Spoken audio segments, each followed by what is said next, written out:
Biome leading institute for pre medical exam NEET प्रतियोगिता परीक्षा की तैयारी के लिए लेकर आया है live digital classes on YouTube channel, pre recorded class, classroom video, special session, chat room. घर बैठे पूछिए सवाल, रिवीजन भी आसान। लॉकडाउन में सुनहरे सपनों को दे नई उड़ान। बायोम नगराटोली और हिंडून Ranchi, admission going on. Biome leading institute for pre medical exam. Good afternoon everyone. चलिए अपने टॉपिक को हम लोग आगे बढ़ाते हैं। प्रीवियस क्लास में कल के दिन हम लोग पढ़ रहे थे कंपाउंड एपिथेलियल टिश्यू में थे, तो मैं एक हेडिंग लिखता हूं पहले, कंपाउंड एपिथेलियल टिश्यू। फिर से मैं आपको जस्ट याद दिला देता हूं, कंपाउंड एपिथेलियल टिश्यू का मतलब क्या था। कंपाउंड एपिथेलियल टिश्यू का मतलब था मल्टीपल लेयर्ड, यानी कि कई लेयर्स की थिकनेस होगी इस टिश्यू में, है ना। तो मैं यहाँ पर साइड में लिख भी देता हूँ मल्टीपल लेयर्ड, या इसको हम लोग मल्टी लेयर्ड भी कह सकते हैं, मल्टी लेयर्ड। लेकिन ये जो कंपाउंड एपिथेलियल टिश्यू यानी जो मल्टी लेयर्ड टिश्यू थे, इसमें फिर से दो वेरायटी थी। इसमें दो वेरायटी क्या थी? पहली वेरायटी ये थी कि अगर इसमें लेस देन 5 लेयर्स अगर होंगे तो लेस देन 5 लेयर्स वाली इस टिश्यू को हम लोग नाम दिया करते थे ट्रांजिशनल एपिथेलियल टिश्यू, जिसको कल हमने ऑलरेडी समाप्त कर लिया। लेकिन इसी कंपाउंड एपिथेलियल टिश्यू में अगर मोर देन 5 लेयर्स होंगे, ध्यान दीजिए, अगर इसी कंपाउंड एपिथेलियल टिश्यू में क्या होंगे, if more than 5 layers, if more than 5 layers अगर देखने को मिलेंगे तो इसका नाम क्या रखा करते हैं, इसको नाम दिया करते हैं stratified epithelial tissue, stratified epithelial tissue. फिर से मैं थोड़ा सा हिंट दे देता हूं, कई लोग शायद अभी तक जुड़े ही नहीं हैं, है ना। तो कंपाउंड एपिथेलियल टिश्यू में लोग आ चुके थे, मतलब कई लेयर्स में इसमें सेल्स अरेंज होंगे।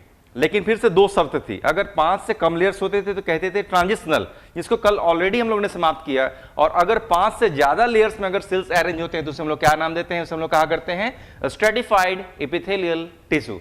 और चलिए अब इसी में हम लोग को पढ़ना है, क्योंकि कहा जाता है कि स्ट्रेटिफाइड एपिथेलियल टिश्यू के फिर से 5 वैरायटी होते हैं। तो स्ट्रेटिफाइड एपिथेलियल टिश्यू है ना, हेडिंग हो गया हम लोग का क्या आज के लिए, आज के हेडिंग हो गया स्ट्रेटिफाइड एपिथेलियल टिश्यू।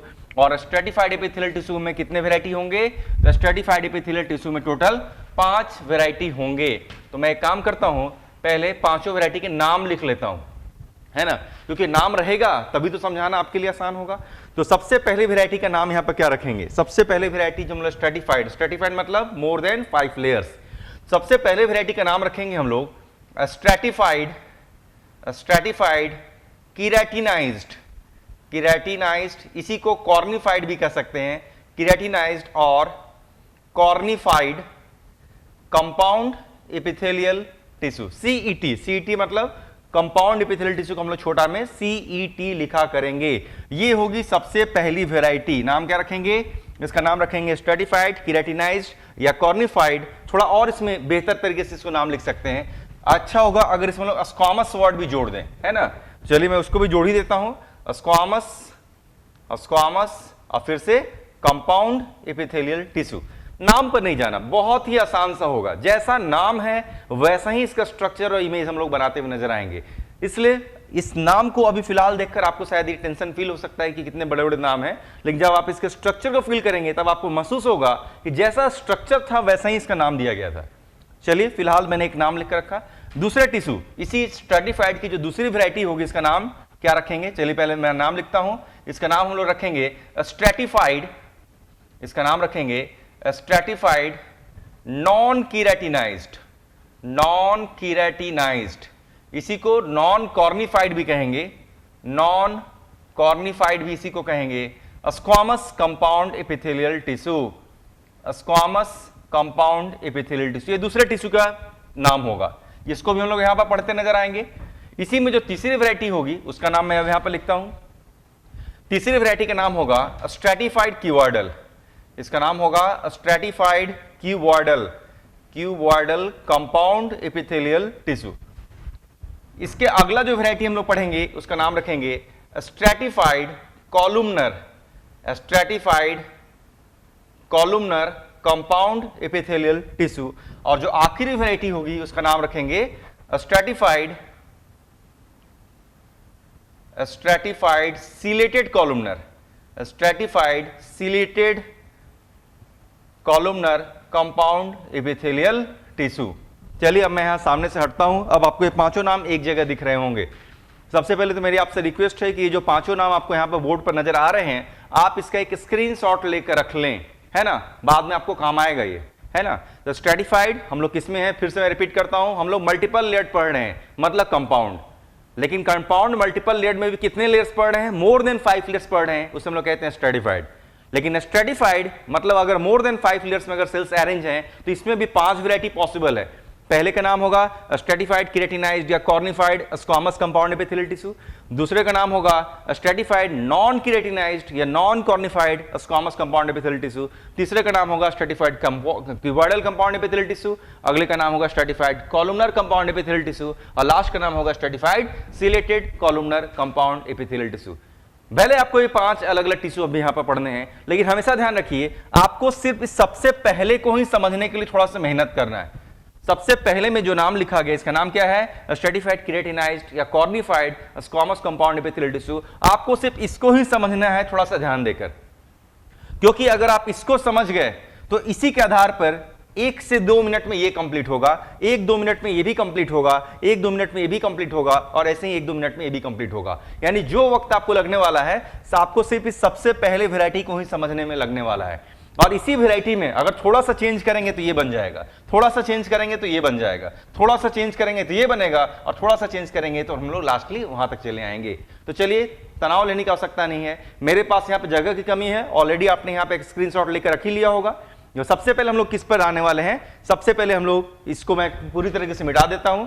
सबसे पहले हम लोग इसके स्ट्रक्चर और एग्जांपल को देखेंगे, ये समाप्त होगा तो इसे देखेंगे, उसी तरीके से लाइन से हम लोग 5 खत्म कर डालेंगे। तो चलिए अब मैं इसको मिटाने जा रहा हूं और सबसे पहले वैरायटी को हम लोग पढ़ने जा रहे हैं, इसका नाम है स्ट्रेटिफाइड केराटिनाइज्ड या cornified squamous compound epithelial tissue. आपके कुछ क्वेरी हो आप यहां पर संग संग मुझसे पूछ भी सकते हैं, है ना। रनिंग क्लास में पूछ लेना ज्यादा बेहतर होता है।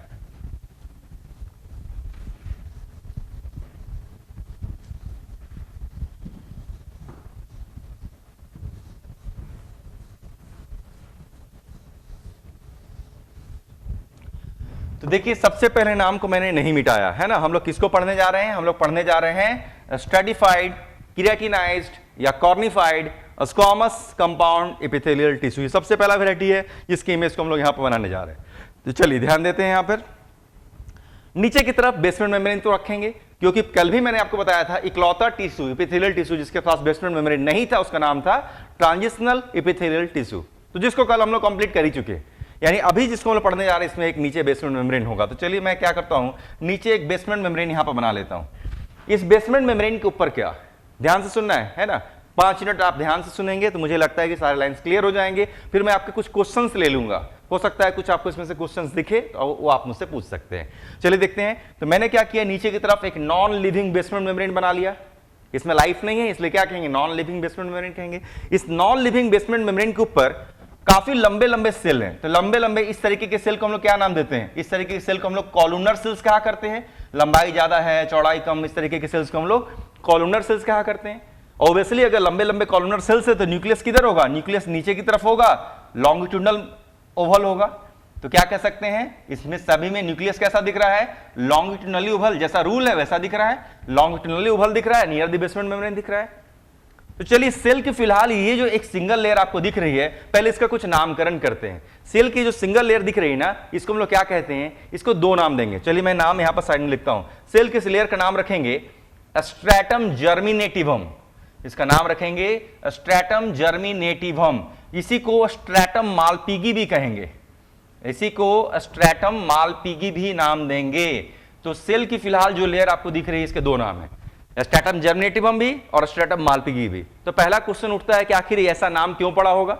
ऐसा नाम इसलिए पड़ा क्योंकि जिस सेल को हम भी डिस्क्राइब करते हुए नजर आएंगे, इसको मार्सेलो मालपीगी नाम के साइंटिस्ट ने सबसे पहले दुनिया के सामने अच्छे से एक्सप्लेन किया था। क्योंकि मार्सेलो मालपीगी ने इस लेयर के बारे में एक्सप्लेन किया, इसलिए इसका नाम है स्ट्रैटम मालपीगी। हमेशा ध्यान रखिए, स्ट्रैटम का मतलब ही होता है लेयर।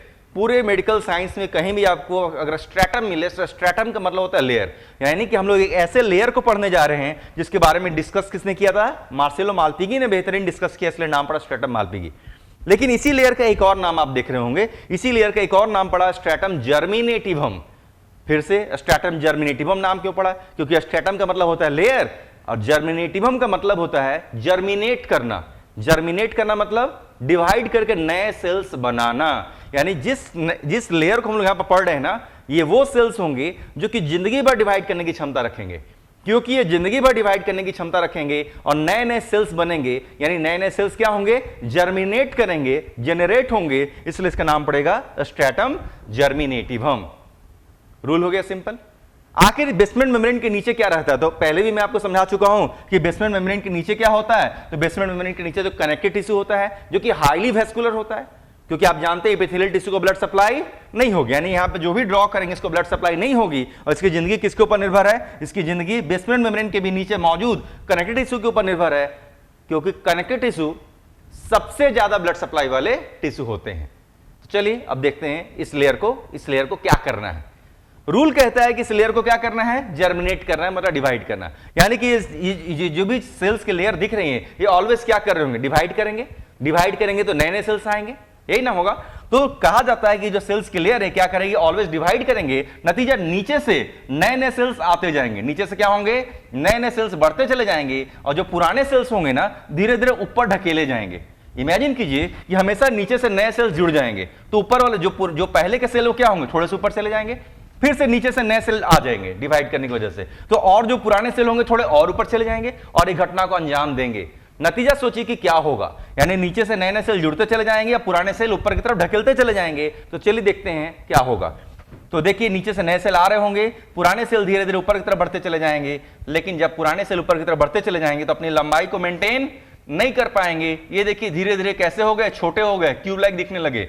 जो पुराने सेल जैसे जैसे ऊपर जाएंगे कैसे दिखने लगेंगे, पुराने सेल जैसे जैसे ऊपर जाएंगे देखिए क्यूब लाइक दिखने लगे। और सिर्फ क्यूब लाइक ही नहीं, सबसे ऊपर की तरफ आते आते कैसे दिखने लगे, बिल्कुल फ्लैट हो गए, स्क्वामस दिखने लगे। यानी कि जो नए सेल्स नीचे से बराबर आ रहे हैं, जो नए सेल्स नीचे से बार बार जो बढ़ते चले जा रहे हैं वो ऑलवेज कैसे दिखेंगे, वो ऑलवेज कॉलमनर दिखेंगे। लेकिन जैसे जैसे पुराने सेल्स ऊपर की तरफ ढकेले जा रहे हैं वैसे वैसे सेल्स क्या कर रहे हैं, सेल्स की लंबाई मेंटेन नहीं हो पा रही है, सेल्स धीरे धीरे छोटे होते चले जा रहे हैं। और सेल्स सिर्फ छोटे ही नहीं, जो सबसे पुराने सेल थे जब तक वो ऊपर की तरफ पहुंचे तब तक वो लगभग फ्लैट हो चुके थे। यानी सबसे पुराने सेल कहां पहुंच गए हैं, सबसे ऊपर, जो बिल्कुल फ्लैट है। इसकी तुलना में जो नए सेल हैं कहां पर हैं, बीच के इस लाइन में यहां पर दिख रहे हैं, हम लोग को सजे हुए दिख रहे हैं, जो लगभग क्यूब जैसे दिख रहे हैं। और सबसे जो नए सेल हैं किधर की तरफ हैं, ऑलवेज नीचे की तरफ हैं, कैसे दिख रहे हैं, कॉलमनर दिख रहे हैं। चलिए कुछ और चीज देखना होगा, इसमें और क्या घटना, इसमें एक खास घटना घट रही है।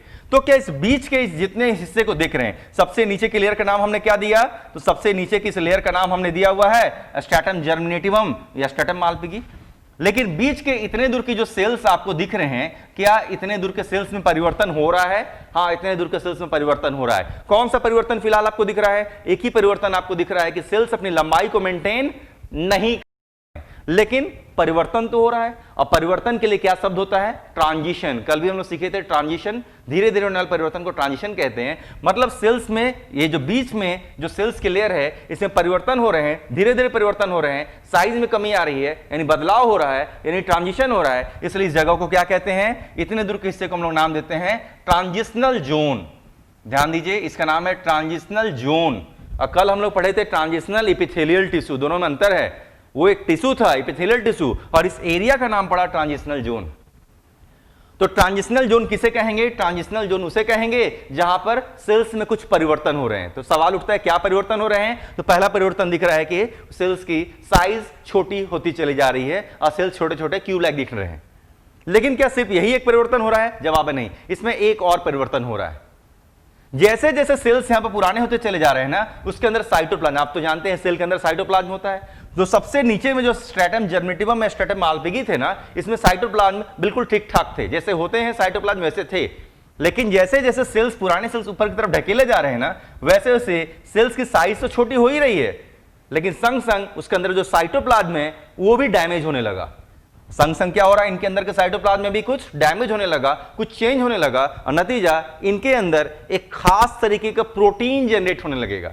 यानी कि जैसे जैसे सेल पुराने ऊपर जाएंगे धीरे धीरे क्या होगा, उसके अंदर उसके साइटोप्लाज्म में कुछ खास तरीके के प्रोटीन बनने लगेंगे। और जैसे जैसे पुराने सेल ऊपर जाएंगे वैसे वैसे इस प्रोटीन की मात्रा क्या होगी, साइटोप्लाज्म में और ज्यादा बढ़ने लगेगी। और ज्यादा बढ़ने लगी। तो देखिए मैंने इसको काले डॉट से दिखाया, यानी जैसे जैसे सेल पुराने होते चले जा रहे हैं, ऊपर बढ़ते चले जा रहे हैं, उसके अंदर साइटोप्लाज्म क्या हो रहे हैं, धीरे धीरे रिप्लेस हो रहे हैं। और साइटोप्लाज्म को रिप्लेस कौन कर रहा है, तो रिप्लेस कर रहा है एक खास तरीके का प्रोटीन, जिसकी मात्रा इस सेल के अंदर क्या हो रही है, बढ़ते चली जा रही है। और नतीजा ऐसा होगा कि जो सबसे ऊपर के सेल्स हैं, सबसे ऊपर के सेल्स जो ऊपर की तरफ दिख रहे हैं ना, इनमें साइटोप्लाज्म बचेगा ही नहीं, पूरी तरीके से साइटोप्लाज्म गायब हो गया और इसके अंदर क्या भर गया, सिर्फ और सिर्फ एक प्रोटीन ही भरा हुआ पाया जाएगा। तो पहला तो सवाल उठता है इस प्रोटीन का नाम क्या है और इस प्रोटीन के पैदा होने की वजह से क्या बदलाव होगा। तो इन सेल्स के अंदर जरा आप ध्यान से देखेंगे तो जैसे जैसे पुराने सेल पर बढ़ रहे, क्या हो रहा है, इनमें धीरे धीरे कुछ खास तरीके के प्रोटीन बन रहे हैं और उसकी मात्रा बढ़ते चली जा रही है। और एक समय ऐसा आएगा जब सबसे ऊपर के सेल में साइटोप्लाज्म बिल्कुल नहीं होगा और सिर्फ वही प्रोटीन भरा हुआ पाया जाएगा। तो पहला सवाल उठता है इस प्रोटीन का नाम क्या है। इस प्रोटीन के 2-3 नाम हम लोग दे सकते हैं। ये जो प्रोटीन इन सेल्स के अंदर बन रहा है ना, इसको पहला नाम देते हैं हम लोग कीरेटिन प्रोटीन। इसका नाम क्या है, कीरेटिन प्रोटीन। इसी कीरेटिन प्रोटीन को और क्या कहते हैं, इसी को स्क्लेरोप्रोटीन भी कहते हैं। इसी को क्या कहते हैं, स्क्लेरोप्रोटीन भी कहते हैं। स्क्लेरो मतलब होता है पत्थर के समान हार्ड। प्रोटीन का नाम क्या है, कीरेटिन प्रोटीन, लेकिन ये जो प्रोटीन है कैसा है, पत्थर के समान हार्ड है, यानी क्रिस्टल जैसा है, इसलिए इसका नाम क्या है, स्क्लेरोप्रोटीन है। इसको और क्या नाम देते हैं, इसी को कॉर्नियम भी कहते हैं। इस प्रोटीन का नाम कॉर्नियम भी है, इसी को हॉर्न भी कहते हैं। इसी को कॉर्नियम, यानी किसको 4 नाम दे दिए हमने, कीरेटिन प्रोटीन भी कह सकते हैं, स्क्लेरोप्रोटीन भी कह सकते हैं, कॉर्नियम भी कह सकते हैं, हॉर्न भी कह सकते हैं।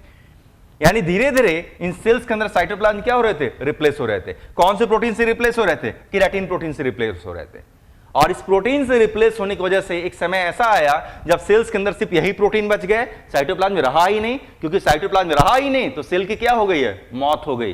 तो यानी कि जैसे जैसे पुराने सेल्स ऊपर जा रहे थे, साइटोप्लाज्म में कमी आ रही थी, प्रोटीन की मात्रा बढ़ रही थी और धीरे धीरे सेल क्या हो रहे थे, धीरे धीरे सेल की मौत हो रही थी। और नतीजा सबसे ऊपर में जो सेल्स आपको फिलहाल नजर आ रहे हैं ना, वो पूरी तरीके से मरे हुए हैं, उसकी पूरी तरीके से डेथ हो गई है। क्यों हो गई, क्योंकि साइटोप्लाज्म पूरी तरीके से रिप्लेस कर दिया गया है। रिप्लेस किसने किया, इसी कीरेटिन प्रोटीन, स्क्लेरोप्रोटीन, कॉर्नियम या हॉर्न नाम के प्रोटीन ने किया, जिसके ऊपर पानी का कोई असर नहीं पड़ता। इतना हार्ड है कि इसको ये पानी को एब्जॉर्ब करेगा ही नहीं, पानी को सोखने की क्षमता इसकी बिल्कुल खत्म हो गई, बिल्कुल मर चुका सेल, यानी बिल्कुल मरे हुए सेल की लेयर है। तो अगर मरे हुए सेल की लेयर है सबसे ऊपर की तरफ, तो इसको भी नाम देना पड़ेगा।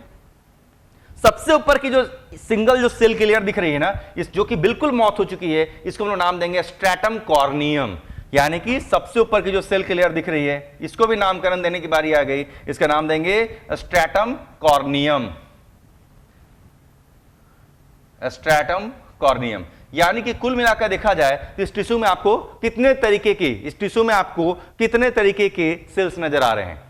सबसे नीचे के सेल पूरी तरीके से जीवित हैं, बिल्कुल नए नए हैं, हमेशा आते चले जा रहे हैं, हमेशा बनते चले जा रहे हैं। स्ट्रैटम जर्मेटिवम या स्ट्रैटम माल्पिगी कहे जाएंगे, बार बार डिवाइड कर रहे हैं, पुराने सेल ऊपर की तरफ ढकेले जा रहे हैं। और पुराने सेल ऊपर की तरफ ढकेले जाने की वजह से पहला बदलाव क्या हो रहा है, उसकी साइज में कमी आ रही है, सेल छोटे होते चले जा रहे हैं। और दूसरा बदलाव क्या हो रहा है कि धीरे धीरे सेल की मौत होती चली जा रही है, क्योंकि उसके अंदर कीरेटिन प्रोटीन बनता चला जा रहा है। यानी क्या हो रहे हैं, सेल्स में बदलाव। और बीच में सेल्स में बदलाव होने की वजह से बीच के सारे सेल्स की लेयर को नाम देंगे ट्रांजिशनल जोन। और सबसे ऊपर का सेल जिसकी पूरी तरीके से मौत हो चुकी है, इसका नाम देंगे स्ट्रैटम कॉर्नियम। यानी इसमें 3 तरीके के सेल्स की लेयर है। नीचे के सेल पूरी तरीके से जीवित हैं, ऊपर के सेल बिल्कुल पूरी तरीके से मरे हुए हैं, और बीच के सेल धीरे धीरे बदलाव से गुजर रहे हैं, धीरे धीरे मौत से गुजर रहे हैं। इसको ट्रांजिशनल जोन नाम देंगे।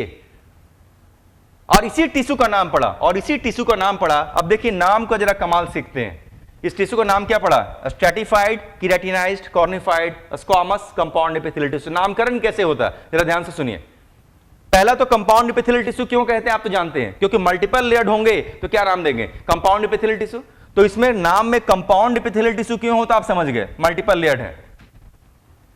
स्ट्रैटिफाइड क्यों है, स्ट्रैटिफाइड इसलिए है क्योंकि 5 से ज्यादा मल्टीपल लेयर है, लेकिन कितने हैं, 5 से ज्यादा लेयर है, ये तो आप नाम समझते हैं। तो कंपाउंड एपिथेलियल टिश्यू क्यों, क्योंकि मल्टी लेयर्ड है। स्ट्रैटिफाइड क्यों, क्योंकि 5 से ज्यादा लेयर है, क्योंकि 5 से कम होता तो कल पढ़े थे ट्रांजिशनल कहते थे। लेकिन बाकी नाम को देखिए, क्योंकि इसमें कीरेटिन नाम के प्रोटीन की फॉर्मेशन हो रही है, क्योंकि इसमें कॉर्नियम नाम के प्रोटीन की फॉर्मेशन हो रही है। देखिए नाम लिखा हुआ है कीरेटिन प्रोटीन या कॉर्नियम प्रोटीन, क्योंकि कीरेटिन या कॉर्नियम नाम के प्रोटीन की फॉर्मेशन हो रही है, इसलिए नाम में क्या जुड़ा हुआ है, कीरेटिनाइज्ड कॉर्निफाइड जुड़ा हुआ है। देखिए कितना आसान सा चीज है ना। तो इसे हम लोग क्या नाम दे दिए, स्ट्रैटिफाइड, 5 से ज्यादा लेयर है, केराटिनाइज्ड या कॉर्निफाइड, क्योंकि इसमें केराटिन या कॉर्नियम नाम के प्रोटीन की फॉर्मेशन हुई। और सबसे ऊपर के सेल कैसे दिख रहे हैं, तो सबसे ऊपर के सेल तो बिल्कुल फ्लैट दिख रहे हैं ना, फ्लैट मतलब स्क्वामस, इसलिए नाम में क्या है, स्क्वामस भी है। और कंपाउंड एपिथेलियल टिश्यू तो हम लोग पढ़ ही रहे हैं, और यही वो सबसे पहला टिश्यू है जिसको आपको ध्यान से सुनना था। कुछ क्वेश्चन मैं देख ले रहा हूं। Reason for only protein, reason for only protein मैं समझ नहीं सका। ओनली प्रोटीन मतलब, ओनली प्रोटीन मतलब ऐसा कुछ क्वेश्चन मैं समझ ही नहीं पाया कि इस लाइन का मतलब क्या निकलता है। लेकिन reason for formation of protein अगर आप पूछेंगे कि प्रोटीन क्यों बना, तो अभी आप एग्जांपल्स देखेंगे कि शरीर के ऐसे ऐसे स्थानों पे इसको पाया जाएगा जहां इसे प्रोटेक्शन देना है ना। तो प्रोटेक्शन देने की वजह से सेल की मौत होनी जरूरी थी। जैसे सपोज कीजिए नाखून, इसका एग्जांपल क्या होगा, नेल, इसका एग्जांपल क्या होगा, हेयर्स। आप देखिए नेल काटते हैं तो दर्द होता, नहीं दर्द होता। आप देखिए हेयर्स काटते हैं तो दर्द होता, नहीं दर्द होता। क्यों दर्द नहीं होता, क्योंकि आप इस लेयर को कट कर रहे हैं, क्योंकि आप क्या कर रहे हैं, इस ऊपर के लेयर को कट कर रहे हैं, और ऊपर के लेयर में तो सेल्स की बिल्कुल मौत हो चुकी है ना। तो जहां पर प्रोटेक्शन देना था, जहां पर उसे थोड़ा टफ बनाना था, जहां पर उसे हार्ड करना था, और जहां पर उसे बार बार रिप्लेस भी करना होगा, तो सेल की मौत होगी, तभी तो उसे हम लोग कट कर पाएंगे। तो प्रोटेक्शन भी देगा, और किसी भी बाहरी दबाव से इसे कोई दिक्कत भी नहीं आती, कोई परेशानी। इमेजिन कीजिए हेयर पर चोट लग जाए, क्या चोट लगेगा, नहीं लगेगा, क्योंकि तो डेड है। नाखून के बिल्कुल बाहरी हिस्से पर चोट लगे तो कुछ खास चोट महसूस नहीं होगा, क्योंकि बाहरी हिस्सा बिल्कुल डेड है। तो एग्जैक्टली डेड होने से कई सारे फायदे हो गए, प्रोटेक्शन दे रहा है, और उसके ऊपर इंजरी हम लोग को फील नहीं होती। तो रीजन फॉर ओनली प्रोटीन तो मुझे नहीं पता कि आपने ऐसा क्वेश्चन क्यों पूछा, लेकिन reason for keratin protein formation क्यों था, तो वो मैंने आपको बताया। सर स्क्लेरो और कॉर्नियो आई से रिलेटेड है क्या, आएगा बिल्कुल, आगे देखेंगे इसमें आई से रिलेटेड एग्जांपल्स भी दिखेंगे। लेकिन ये जो वेराइटी पढ़े हैं इसमें आई का कोई एग्जांपल मौजूद नहीं है, आएगा बिल्कुल आएगा, आई में एग्जांपल है। शशिकांत नाग, स्ट्रेटम मालपिगी हमेशा लिविंग रहेंगे, बिल्कुल स्ट्रेटम मालपिगी हमेशा लिविंग रहेंगे। जरा सोचिए, बच्चा है तब भी नाखून बढ़ रहा है, हेयर्स बढ़ रहे हैं, बूढ़ा हो जाएंगे तब भी नाखून बढ़ते हैं, हेयर्स बढ़ते हैं, मतलब स्ट्रेटम जर्मेटिव में Malpighi continuous throughout life divide करने की क्षमता रखते हैं। तो ये वेराइटी हो गई, यानी कि इसमें सबसे नीचे के सेल जिंदगी भर जीवित रहेंगे, बीच में धीरे धीरे सेल की मौत होती रहेगी, और सबसे ऊपर के सेल पूरी तरीके से मर चुके होंगे। यही है सबसे पहला वेराइटी। सीधे आते हैं हम लोग एग्जांपल्स पे, क्या क्या एग्जांपल्स हैं। जितने भी डेड स्ट्रक्चर्स हम लोग के पास मौजूद हैं, आप उसको इमेजिन कर सकते हैं। खुद हम लोग की जो स्किन है, आप कहेंगे स्किन कहां डेड है, बिल्कुल स्किन डेड महसूस नहीं होता, क्योंकि देखिए हम लोग टच करते हैं तो फीलिंग आ रहा है ना। लेकिन जरा आप एक महीना नहा कर मत देखिए, है ना। हम लोग तो डेली नहाते हैं, शायद दिन में कोई कोई तो 2-2-3-3 बार, हम लोग को तो 2-2-3-3 बार नहाना पड़ जाता है अपने आप को, हाइजीन की वजह से मेंटेन करने के लिए। तो एक बार कोई व्यक्ति एक महीना ना नहा कर देखे, तब वो दिखेगा कि स्किन कितनी मोटी परत जम जाएगी। एग्जैक्टली यही परत जम जाएगी, यानी खुद जो हमारी स्किन है ना, वो इसी से बनी हुई है। और सिर्फ हमारी स्किन नहीं, एम्फीबियंस, रेप्टाइल्स, एप्स, मैमल्स जितने हैं ना, इन सबकी जो स्किन है इसी वैरायटी की बनी हुई है।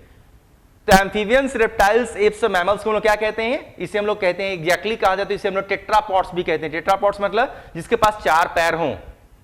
एम्फीबियंस में भी 4 पैर होते हैं, रेप्टाइल्स में भी 4 पैर होते हैं, एप्स में भी 4 होते हैं लेकिन 2 विंग्स में मॉडिफाई हो गए रहते हैं, और मैमल्स में भी 4 होते हैं लेकिन 2 हैंड्स मॉडिफाई हो गए रहते हैं। एग्जैक्टली तो जो भी स्किन ऑफ टेट्रापॉड्स हैं, इसी के एग्जांपल। मैं एक काम करता हूं, सीधे यहां पर एग्जांपल मैं लिखता चला जाता हूं। तो पहला एग्जांपल इसमें क्या क्या मैं लिख सकता हूं, है ना। तो पहला एग्जांपल क्या लिख सकते हैं, स्किन ऑफ टेट्रापॉड्स। टेट्रापॉड्स में कौन कौन आ जाएंगे, टेट्रापॉड्स में एम्फीबियंस, रेप्टाइल्स, एप्स, मैमल्स सभी के सभी आ जाएंगे।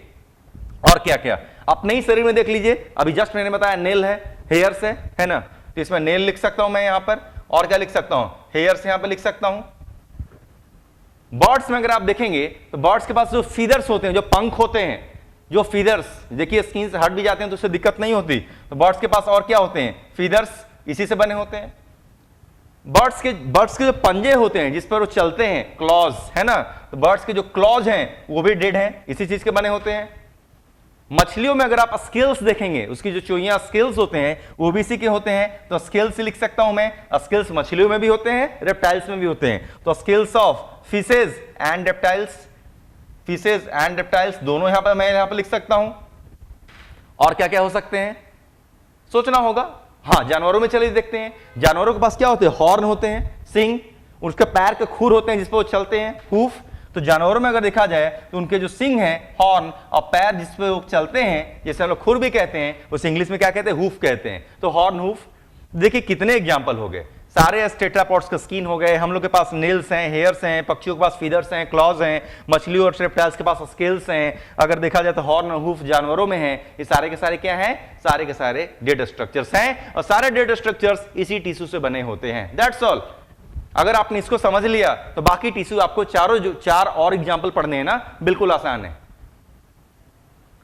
इसी में थोड़ा थोड़ा चेंज करते चले जाएंगे, जो स्ट्रक्चर आपने पढ़ा ना, इसी में बस थोड़ा थोड़ा बदलाव करते चले जाएंगे तो नए नए नाम होते चले जाएंगे। तो चलिए, इस टिश्यू को मेरे ख्याल से आपने समझ लिया। कुछ क्वेरी है तो आप फिर से पूछ भी सकते हैं, तब तक हम लोग दूसरे टिश्यू पर चलते हैं, वक्त की काफी कमी है। तो दूसरे टिश्यू का नाम अगर आप देख रहे होंगे, ऑलरेडी मैंने आपको स्क्रीनशॉट लेने के लिए कहा था, तो दूसरे टिश्यू में जो नाम यहां दिख रहा है ना, सारा नाम है, सिर्फ केराटिनाइज्ड या कॉर्निफाइड के आगे क्या जोड़ दिया गया, तो देखिएगा, अगर आप ध्यान से देखेंगे तो उसमें नॉन जोड़ दिया गया, यानी कि नॉन केराटिनाइज्ड या नॉन कॉर्निफाइड।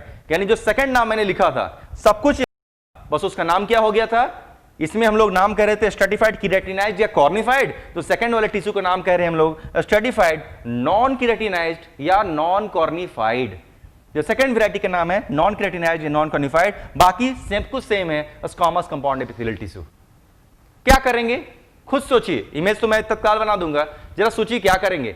सब कुछ ऐसी ही घटना घटेगी, बस एक घटना नहीं घटेगी, उसके अंदर केराटिन प्रोटीन की फॉर्मेशन नहीं होगी, तभी तो नाम है नॉन केराटिनाइज्ड या नॉन कॉर्निफाइड। यानी सब कुछ वैसा ही होगा। नीचे के सेल कैसे होंगे? नीचे के सेल वैसे ही स्ट्रैटम जर्मेटिवम में मालपीगी कहे जाएंगे, ऑलवेज डिवाइड करेंगे, पुराने सेल ऊपर ढकेले जाएंगे, जैसे जैसे सेल पुराने ऊपर बढ़ते चले जाएंगे, धीरे धीरे उसकी शेप क्या होगी, छोटी होती चले जाएगी, और सबसे ऊपर के सेल कैसे हो जाएंगे, बिल्कुल फ्लैट स्क्वामस दिखेंगे। बस एक ही घटना नहीं घटेगी, इसके अंदर केराटिन प्रोटीन की फॉर्मेशन नहीं होगी, नतीजा सबसे ऊपर के सेल्स क्या होंगे, जीवित ही रह जाएंगे, यानी यहां पे सेल्स की मौत नहीं हो रही होगी। सब कुछ सेम है। चलिए मैं उसकी इमेज को मैं तेजी से बनाता हूं। यहां पर कुछ क्वेश्चन लगता है किसी ने पूछा, धनराज महतो, टूथ इनामिल हो सकता है क्या? एग्जाम्पल देखिए, टूथ की जो इनामिल है, जब आप दांत पढ़ेंगे तो आप देखेंगे एक खास सेल होगा जिससे वो बनती है, उसका नाम होता है एमेलोब्लास्ट। एमेलोब्लास्ट कुछ ऐसे सेल हुआ करते हैं ना, जब जो सिर्फ इम्ब्रानिक डेवलपमेंटल फेज में पाए जाते हैं, और दांतों की इनामिल को बनाने के बाद उनकी मौत हो चुकी रहती है। यानी दांतों की जो सबसे बाहर की लेयर है, जो कि व्हाइट कलर की दिखती है, जिसे हम लोग इनामिल भी कहते हैं, वो एक ही बार बनती है। जन्म से पहले एक ही बार वो बनी थी, उसके बाद में रिपेयरिंग भी पॉसिबल नहीं है। यानी कि ना उसमें ग्रोथ हो रहा है ना डिस्ट्रक्शन हो रहा है, तो ना ग्रोथ हो रहा है ना डिस्ट्रक्शन हो रहा है, तो ओब्वियसली ये टिश्यू तो नहीं हो सकता है ना, क्योंकि इनामिल एक ही बार बनती है, वो सिक्रेशन की वजह से बनी है, बार बार नहीं बनती। और ये तो सेल है ना, ये तो सेल की लेयर है, जबकि इनामिल एक सिक्रेशन है। क्लियर हो गया? तो इनामिल इस चीज से नहीं बनी है। जब दांत पढ़ेंगे तब आप देखेंगे, इस चीज को मैं वहां पर क्लियर करूंगा। तो इनामिल सिक्रेशन से बन रही है, जबकि ये तो सेल की लेयर है, दोनों में काफी अंतर है। चलिए देखता हूं, फिर से वैसे ही करता हूं। नीचे में क्या कर ले हम लोग, नीचे में सेल की मैं एक लेयर बना लेता हूं। तो सेल की जो लेयर मैंने बनाया कैसे दिख रहे हैं, कॉलमनर सेल्स दिख रहे हैं, इसके अंदर न्यूक्लियस कैसा दिख रहा है, लॉन्गिट्यूडिनली ओवल दिख रहा है, और नियर द बेसमेंट मेम्ब्रेन दिख रहे हैं। इसका नाम क्या पड़ेगा, स्ट्रैटम जर्मेटिवम या मालपीगी कहेंगे। लगातार डिवाइड करते होंगे, पुराने सेल ऊपर की तरफ ढकेले जाएंगे, और जैसे जैसे पुराने सेल होंगे धीरे धीरे उसकी लंबाई क्या होगी, कमते चले जाएगी। धीरे धीरे लंबाई कमते कमते कैसे दिखने लगेंगे, क्यूब लाइक दिखने लगेंगे, और भी लंबाई कमते चले जाएगी, और पुराने सेल ऊपर बढ़ते चले जा रहे हैं, और धीरे धीरे सेल क्या हो जाएंगे, बिल्कुल फ्लैट हो जाएंगे। कैसे दिखेंगे, स्क्वामस। सब कुछ वैसा ही रहा।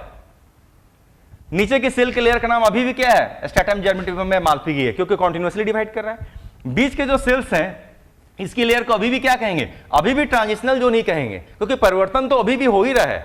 हाँ, बस यही है कि एक परिवर्तन ही हो रहा है, इसमें सिर्फ सेल की शेप छोटी हो रही है, उसकी मौत नहीं हो रही है। और सबसे ऊपर के सेल कैसे दिख रहे हैं, सबसे ऊपर के सेल स्क्वामस दिख रहे हैं, फ्लैट दिख रहे हैं, लेकिन मौत नहीं हुई है, इसलिए आप इसको स्ट्रैटम कॉर्नियम या कोई भी नाम नहीं दे सकते। यानी इसमें सबसे ऊपर के सेल का कोई नया नाम देने की आवश्यकता ही नहीं है, क्योंकि सबसे ऊपर के सेल भी क्या है, इसमें जीवित बच गए। फिनिश हो गया। इसका नाम क्या पड़ गया, सब कुछ वैसा ही है, इसका नाम पड़ गया स्ट्रैटिफाइड। फिर से आंसर वही है, स्ट्रैटिफाइड क्यों, 5 से ज्यादा लेयर दिख रहे हैं। नॉन केराटिनाइज्ड या नॉन कॉर्निफाइड क्यों, क्योंकि इसमें केराटिन या कॉर्नियम प्रोटीन की फॉर्मेशन नहीं हुई है। सबसे ऊपर के सेल कैसे दिख रहे हैं, स्क्वामस दिख रहे हैं, और कंपाउंड एपिथेलियल टिश्यू तो हम लोग पढ़ ही रहे हैं, मतलब मल्टीलेयर्ड। फिनिश्ड हो गया। सीधे आते हैं एग्जाम्पल पर। इसके क्या क्या एग्जाम्पल होंगे, जिसका सबसे पहला एग्जाम्पल क्या होता है, कॉर्निया ऑफ आई। जब आप आई पढ़ेंगे, आई में सबसे बाहर जो लेयर होती है उसका नाम होता है कंजंक्टाइवा, और कंजंक्टाइवा के ठीक अंदर जो लेयर होती है उसका नाम होता है कॉर्निया, है ना। तो देखिए सबसे पहला एग्जांपल होता है कॉर्निया ऑफ आई। देखिए बड़ा विचित्र है ना, जैसे ही पूछा जाता है कॉर्निया, तो कॉर्निया पूछते के साथ लोगों को लगता है कि कॉर्निफाइड के एग्जांपल होगा, जिसको अभी हम लोग जस्ट पढ़े, जिसको हम लोग पहले समाप्त किए थे सबसे पहले, उसका नाम क्या था, कीराटिनाइज्ड या कॉर्निफाइड। तो जैसे ही कॉर्निया पूछता है तो लोगों को लगता है जैसे कि कॉर्निफाइड है वो, लेकिन फैक्ट क्या है, ये cornea of I non cornified के एग्जांपल है ना। तो सबसे बाहर क्या है, कंजंक्टाइवा, और कंजंक्टाइवा के अंदर जो आंखों को मिले उसका नाम क्या है, कॉर्निया। और कॉर्निया किसका एग्जांपल है, कॉर्निया कॉर्निफाइड के एग्जांपल नहीं है, क्योंकि कॉर्निफाइड में तो डेड होते हैं ना, जबकि कॉर्निया किसका एग्जांपल है, कॉर्निया नॉन कॉर्निफाइड के एग्जांपल है। तो पहला एग्जांपल हो गया कॉर्निया ऑफ आई। लाइन से सारे एग्जांपल, अब बकल कैविटी से हम लोग शुरू होते हैं। पूरा का पूरा जो अंदर का जो स्पेस, इसको कहते हैं बकल कैविटी। अगर बकल कैविटी तो इसकी वॉल है, तो पूरे buccal cavity, wall of buccal cavity में लिख सकता हूं, वॉल ऑफ बकल कैविटी इसी से बनी हुई है, वॉल ऑफ बकल कैविटी। जो नीचे टंग है, टंग भी इसी से बनी हुई है, टंग की जो लेयर है एपिथेलियल वो भी इसी से बनी है। वॉल ऑफ बकल कैविटी, टंग, जहां से भोजन को निगलते हैं उसको हम लोग क्या कहते हैं, उसको हम लोग कहते हैं फेरिंग्स, वो फेरिंग्स भी इसी से बनी हुई है, फेरिंग्स भी इसी से बनी है। जहां से ट्यूब लाइक भोजन है, भोजन को निकलने के लिए जो ट्यूब लाइक स्ट्रक्चर है जो स्टमक तक जाता है, इसको क्या कहते हैं, ईसोफेगस। ईसोफेगस के अंदर की वाल बीसी से बनी हुई है, ईसोफेगस की अंदर की वाल बीसी से बनी हुई है। और फीमेल में जो वजाइना होते हैं वो भी इसी से बने हैं।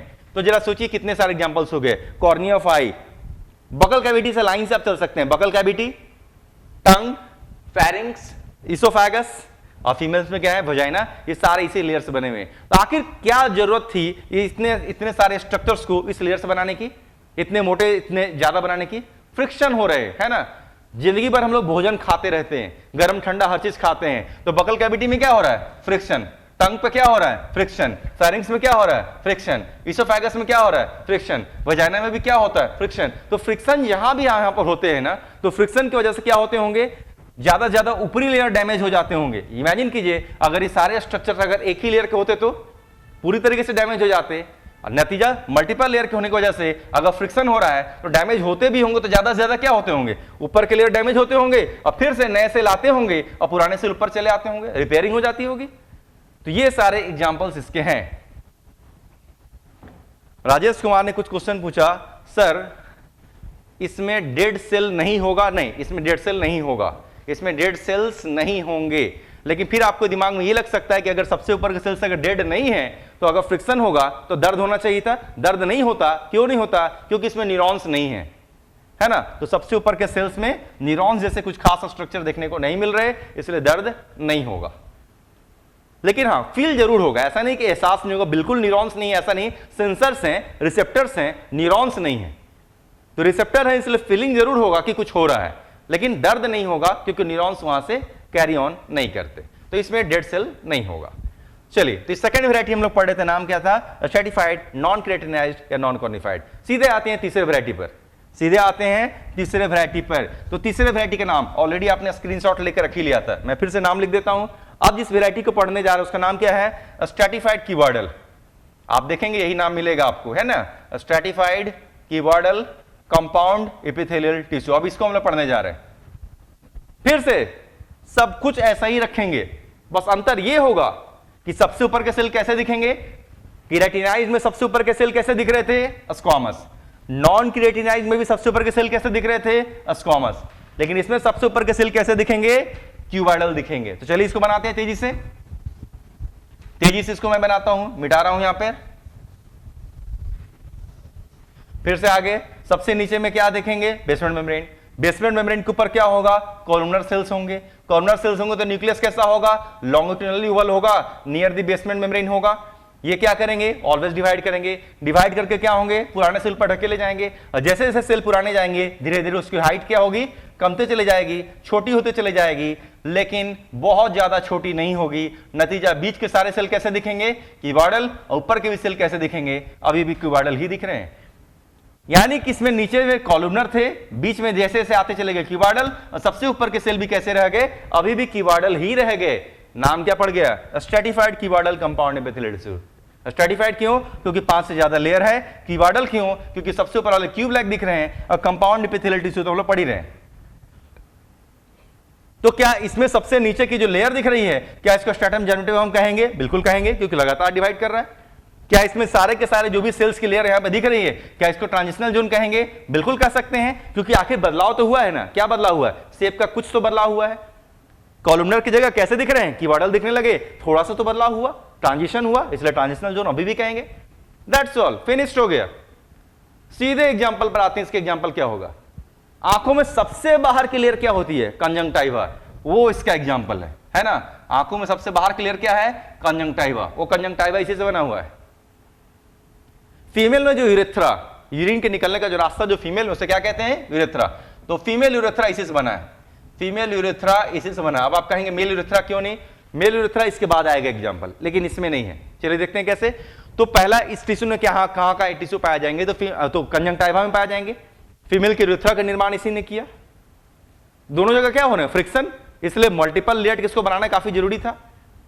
अब आप कहेंगे फीमेल के यूरेथ्रा में फ्रिक्शन क्या? फ्रिक्शन तो नहीं है, लेकिन जो यूरिन निकलता है ना, यूरिन स्लाइटली एसिडिक होता है। यूरिन का पीएच कितना होता है? यूरिन का पीएच लगभग 6 होता है, और एसिडिक होने की वजह से अगर यूरेथ्रा के अंदर की लाइनिंग अगर सिंगल लेयर होती तो एसिड उसे गला देता, नतीजा मल्टीपल लेयर है। और कंजंक्टिवा तो डायरेक्टली हवा के संपर्क में है, हवा के थपेड़े उसी के ऊपर पड़ रहे हैं, इसलिए कंजंक्टिवा को भी मोटा बनाया गया ऐसा, और फीमेल के यूरेथ्रा को भी मोटा बनाया गया जिससे पीएच को बर्दाश्त कर सके। 2 एग्जांपल हो गए।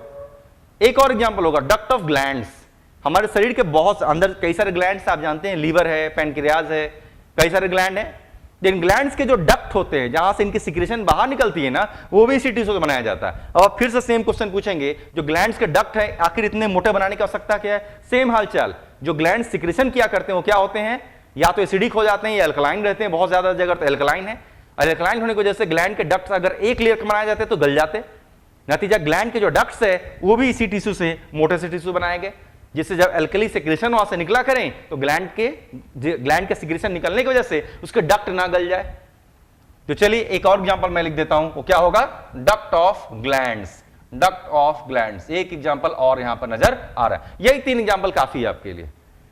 तो जहां पूछेगा स्ट्रैटिफाइड क्यूबॉइडल, बस 3 ही एग्जांपल आपको ध्यान रखना है, conjunctiva, female urethra and duct of glands. कुछ क्वेश्चन है, श्रुति ने पूछा सर इसमें टॉप सेल्स डेड होंगे या नहीं? डेड किसी में नहीं होंगे, हमेशा ध्यान रखिए। मैंने सबसे पहले ही आपको क्लियर कर दिया, जब तक कीरेटिन या कॉर्नियम प्रोटीन नहीं बनता है तभी तक सेल्स की डेथ होती है, अदरवाइज सेल्स की डेथ कहीं नहीं होगी, कहीं नहीं।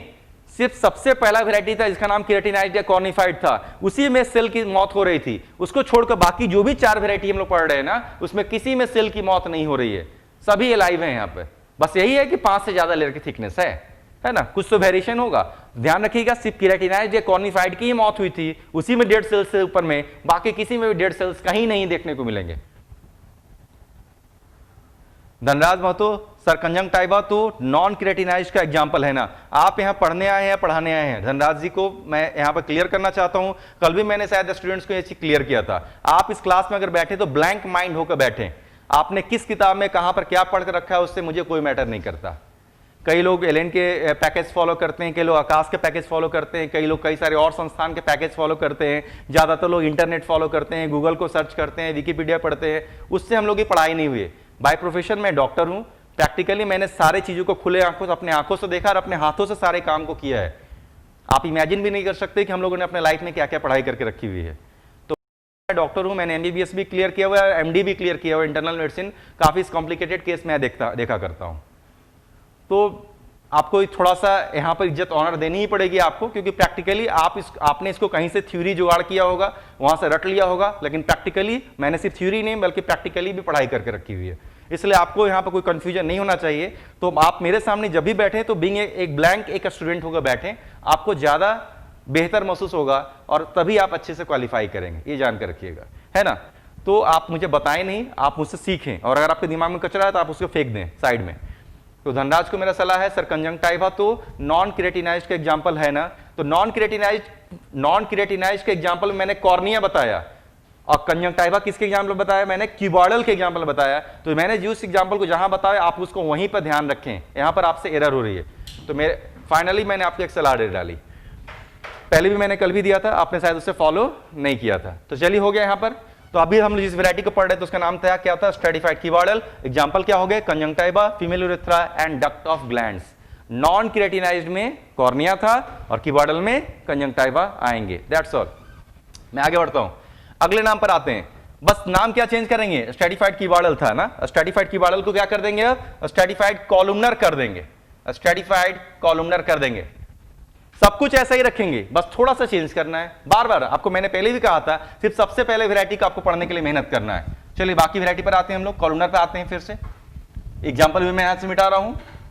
नीचे की तरफ क्या बनाएंगे, बेसमेंट मेम्ब्रेन, इसके ऊपर क्या रखेंगे, कॉलमनर सेल्स रखेंगे। ऐसे ऐसे लंबे लंबे सेल्स को हम लोग कॉलमनर सेल्स कहते हैं। न्यूक्लियस कैसा होगा, लॉन्गिट्यूडनली ओवल होगा और नियर द बेसमेंट मेम्ब्रेन यहां पर देखने को मिलेंगे। फिर से सेम, क्या सेल के लेयर को हम लोग स्ट्रैटम जेनेटिवम या स्ट्रैटम मालपिगी कह सकते हैं, बिल्कुल कह सकते हैं, क्योंकि कॉन्टिन्यूअसली डिवाइड करेगा। डिवाइड करेगा तो क्या होगा, नए नए सेल्स नीचे से आएंगे और पुराने सेल ऊपर ढकेले जाएंगे। लेकिन जरा देखते हैं क्या होता है, जैसे जैसे सेल पुराने होते चले जाएंगे ऊपर जरूर बढ़ेंगे, लेकिन अगर आप ध्यान से देखें तो सेल की लंबाई में कोई परिवर्तन नहीं हो रहा। जो सेल्स ऊपर जा रहे हैं वो अभी भी क्या है, अभी भी कॉलमनर हैं। जो सेल्स ऊपर ढकेले जा रहे हैं पुराने सेल्स, वो अभी भी क्या है, कॉलमनर हैं। तो क्या यहां वाकई कोई बदलाव हुआ, जवाब है नहीं। नीचे के सेल भी कॉलमनर थे, बीच के सेल्स भी कॉलमनर हैं, ऊपर के सेल्स भी कॉलमनर हैं, क्योंकि इसमें बदलाव हुआ ही नहीं। यानी यहां पर ट्रांजिशनल जोन जैसा कोई भी चीज नहीं हुआ, कोई बदलाव नहीं, that means no transition, finished. इसी का नाम क्या पड़ गया, इसका नाम पड़ गया stratified columnar compound epithelial tissue. एक ही एग्जांपल होगा, मेल यूरेथ्रा। इसके पहले जो टिश्यू पढ़े उसमें मैंने किसके यूरेथ्रा को शामिल किया था, उसमें फीमेल यूरेथ्रा को शामिल किया था, और इसके एग्जांपल में लिख रहे हैं हम लोग मेल यूरेथ्रा को शामिल कर रहे हैं। अब आप क्वेश्चन पूछेंगे ऐसा क्यों हुआ। दरअसल फीमेल यूरेथ्रा के अंदर स्पेस की थोड़ी कमी होती है, और स्पेस की कमी थी तो कीवार्डल वैरायटी को हटाया गया, क्योंकि जो कीवार्डल वैरायटी थे इसकी तुलना में थोड़े से कम जगह घेर रहे थे। अगर आप देखेंगे ये काफी ज्यादा जगह घेर रहे हैं, जबकि इसके पहले जिस कीवार्डल हम लोग पढ़े थे, क्योंकि सेल धीरे धीरे छोटे हो रहे थे, यानी इसकी तुलना में थोड़े से कम जगह कुछ ने घेरा हुआ था, है ना। तो फीमेल यूरेथ्रा में क्योंकि जगह कम था इसलिए वहां पर स्ट्रैटिफाइड कीवार्डल वैरायटी पाए जाते हैं, और मेल यूरेथ्रा में क्योंकि स्पेस ज्यादा है इसलिए स्ट्रैटिफाइड कॉलमनर वैरायटी पाए जाते हैं। That's all. इसका एक ही एग्जांपल आपको याद रखना है, that is called male urethra. और लास्ट वैरायटी पे पढ़ते हैं। लास्ट वैरायटी का नाम क्या होगा, बस कॉलमनर के आगे क्या जोड़ देना होगा, सिलेटेड। आखिरी वैरायटी नाम याद रखिए, क्या था, स्ट्रैटिफाइड सिलेटेड कॉलमनर नाम था, stratified chelated columnar compound epithelial tissue नाम था, है ना। चलिए देखते हैं स्ट्रैटिफाइड सिलेटेड कॉलमनर कैसा होगा।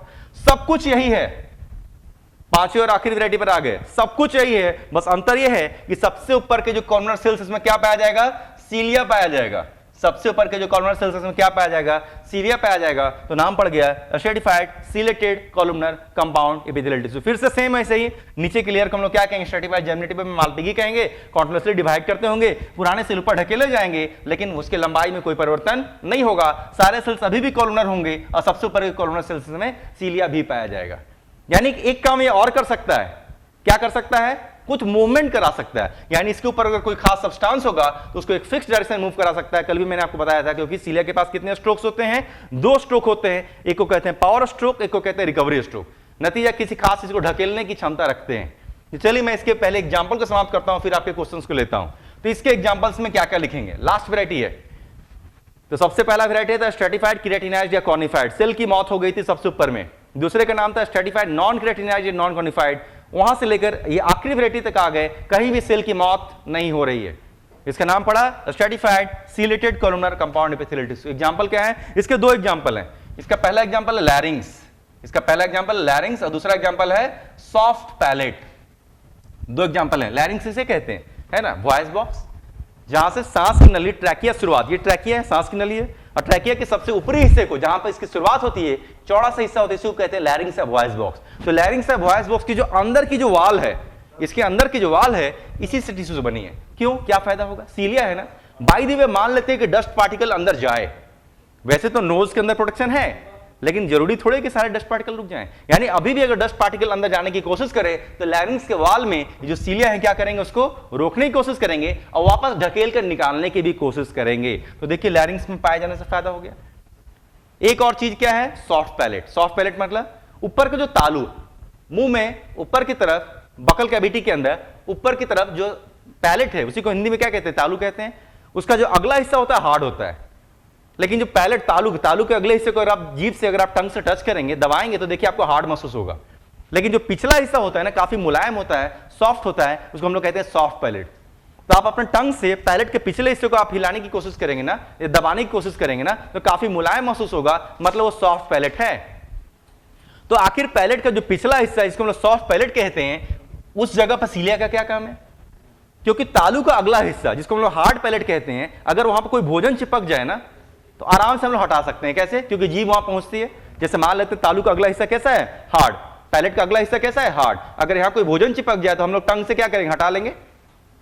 लेकिन अगर पैलेट का जो पिछला हिस्सा है जिसको हम लोग सॉफ्ट पैलेट यहां पर कहते हैं, अगर यहां पर कोई भोजन चिपक जाए तो क्या टंग वहां तक जाएगी? देखिए टंग वहां तक जाना बहुत मुश्किल है, आप प्रैक्टिकली विजुअल ऑब्जर्व कर सकते हैं अपने माउथ में, टंग वहां नहीं पहुंचती। तो अगर पैलेट के पिछले हिस्से में कोई भोजन चिपक जाए तो टंग वहां तक तो नहीं जा सकता, तो फिर उसको हटाएंगे कैसे? ये रहे सीलिया। यही सीलिया उस चिपके हुए भोजन को वहां से हटाते हैं और नतीजा वो अंदर चला जाता होगा। तो देखिए दो स्थान पर पाए गए, पहला लैरिंग्स और दूसरा सॉफ्ट पैलेट, यही दो एग्जांपल्स इसके होते हैं। चलिए मैं आपको कुछ क्वेश्चंस देख लेता हूं। श्रुति सर, इसमें प्रेशर से ऊपर जाने पर छोटे क्यों नहीं होते हैं? देखिए ऑलवेज डिपेंड करता है कि वहां पर एवरेशन कितना है, वहां पर फ्रिक्शन कितना है, दबाव कितना है। जैसे हम लोग सिंपली जानते हैं अगर किसी खास चीज के ऊपर दबाव अगर ज्यादा हो या एयर प्रेशर ज्यादा हो या एटमॉस्फेरिक प्रेशर ज्यादा हो तो इसलिए वो फ्लैटेंड हो जाएंगे और अगर दबाव नहीं हो तो शायद वो फ्लैटेंड नहीं भी होंगे। तो जैसे जैसे हम लोग टिश्यू में आगे की तरफ बढ़ते चले जा रहे हैं, ये कुछ ऐसे लोकेशंस हैं जहां पर बहुत ज्यादा प्रेशर नहीं है। अब बहुत ज्यादा प्रेशर नहीं होने की वजह से सेल फ्लैट ना होकर लंबे ही रह जाते। तो जहां प्रेशर बहुत रहा होगा वो फ्लैट हो गए। तो देखिए हेयर्स केराटिनाइज्ड, स्क्वामस फ्लैट हो गए, नेल्स फ्लैट हो गए, एटमॉस्फेरिक एयर के संपर्क में है ना, बहुत ज्यादा हाई प्रेशर है इसलिए। लेकिन ये सब कुछ ऐसे एग्जांपल्स देख रहे हैं ना उतने हाई प्रेशर नहीं है, और हाई प्रेशर नहीं होने की वजह से सेल्स, ऊपर के भी सेल्स कैसे हैं? बड़े बड़े दिख रहे हैं, फ्लैट नहीं हो रहे। तो it is only due to different kind of pressure at different locations.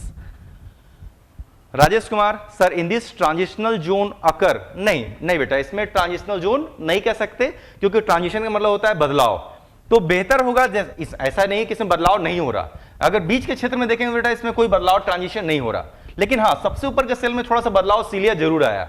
कह सकते हैं कि वो ट्रांजिशन है, लेकिन ऐसा कहीं लिखा हुआ मिलता नहीं है। तो ऐसे शब्दों से फिर बचना होगा हम लोगों को, है ना। इसमें कोई शक नहीं कि ऊपर सीलिया आ रहे हैं तो कुछ तो बदलाव है, लेकिन फिर भी इसको ट्रांजिशनल जोन नहीं कहा जाता, क्योंकि ट्रांजिशनल जोन अगर कहा भी जाता है तो कहीं भी बीच के हिस्से में प्रयोग किया जाता है, और यहां बीच के हिस्से में कोई परिवर्तन नहीं हो रहा, इसलिए ट्रांजिशनल जोन आप नहीं कह सकते।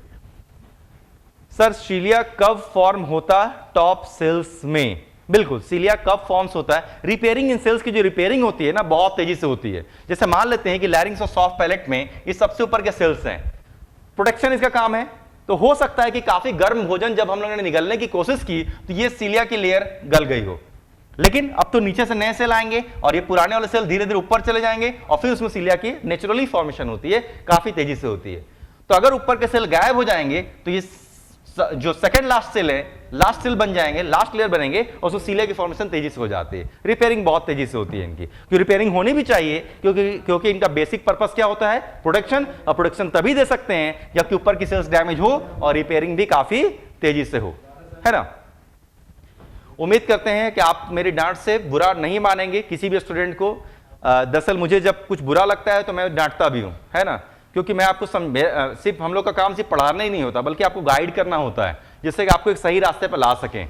अगर आपको किसी क्वेश्चंस पर अगर मैंने किसी वजह से कुछ डांटा हो या समझाने की कोशिश करी हो तो उम्मीद करते हैं आपको ये बुरा नहीं मानना चाहिए, क्योंकि इसमें आपकी भलाई ही है कि आप बेहतर तरीके से पढ़ें और बेहतर एग्जाम्पल्स को दिमाग में रखें। अननेसेसरी चीज़ों को या बेकार की चीज़ों को या गलत चीज़ों को जो आपके दिमाग में है आप उसे हटाएं। मेरी यही कोशिश होगी। चलिए देखते हैं, आगे बढ़ते हैं। तो अभी तक हम लोग क्या पढ़ रहे थे? अगर आप ध्यान से देखिए तो एपिथेलियल टिश्यू दो वैरायटी में मैंने डिवाइड किया था। पहला मैंने कहा था कवरिंग एपिथेलियल टिश्यू, जो कि किसी चीज का कवर बनाएंगे, और दूसरा मैंने कहा था ग्लैंडुलर एपिथेलियल टिश्यू, और एक लाइन मैंने कहा था glands are always epithelial in nature. तो चलिए उसी पॉइंट को मुझे आगे बढ़ाना होगा। अभी तक हम लोग क्या पढ़ रहे थे? कवरिंग, ऐसे टिश्यू पढ़ रहे थे जो कि कवर बनाने का काम कर रहे थे। अगर सिंगल लेयर में थे तो डिफ्यूजन, सिक्रीशन, एब्जॉर्प्शन करते थे, और मल्टीपल लेयर्स में थे तो प्रोटेक्शन दिया कर रहे थे, यानी कवर तो बना रहे थे। और अब जिसमें हम पढ़ रहे हैं, बढ़ने जा रहे हैं, उसका नाम होगा ग्लैंडुलर एपिथेलियल टिश्यू। तो तेजी से आगे बढ़ता हूं मैं।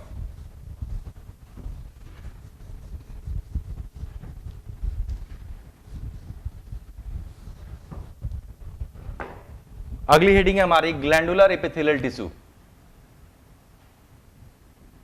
और जिसमें खास लाइन ऑलवेज मैंने या ऑलरेडी मैंने बोली दिया है, glands are always epithelial in nature, glands always epithelial होते हैं। यानी मुख्यतः इसमें ग्लैंडुलर एपिथेलियल टिश्यू में हम लोग को पढ़ना क्या है, हम लोग इसमें पढ़ना है ग्लैंड्स, क्योंकि ग्लैंड्स कभी भी किसी दूसरे टिश्यू में नहीं आएगा। कनेक्टिव मस्कुलर नर्वस टिश्यू में कभी भी ग्लैंड्स जैसा शब्द कहीं भी किसी दूसरे टिश्यू में एपिथेलियल को छोड़कर कभी भी किसी दूसरे टिश्यू में आपको ग्लैंड शब्द सुनने को नहीं मिलेगा।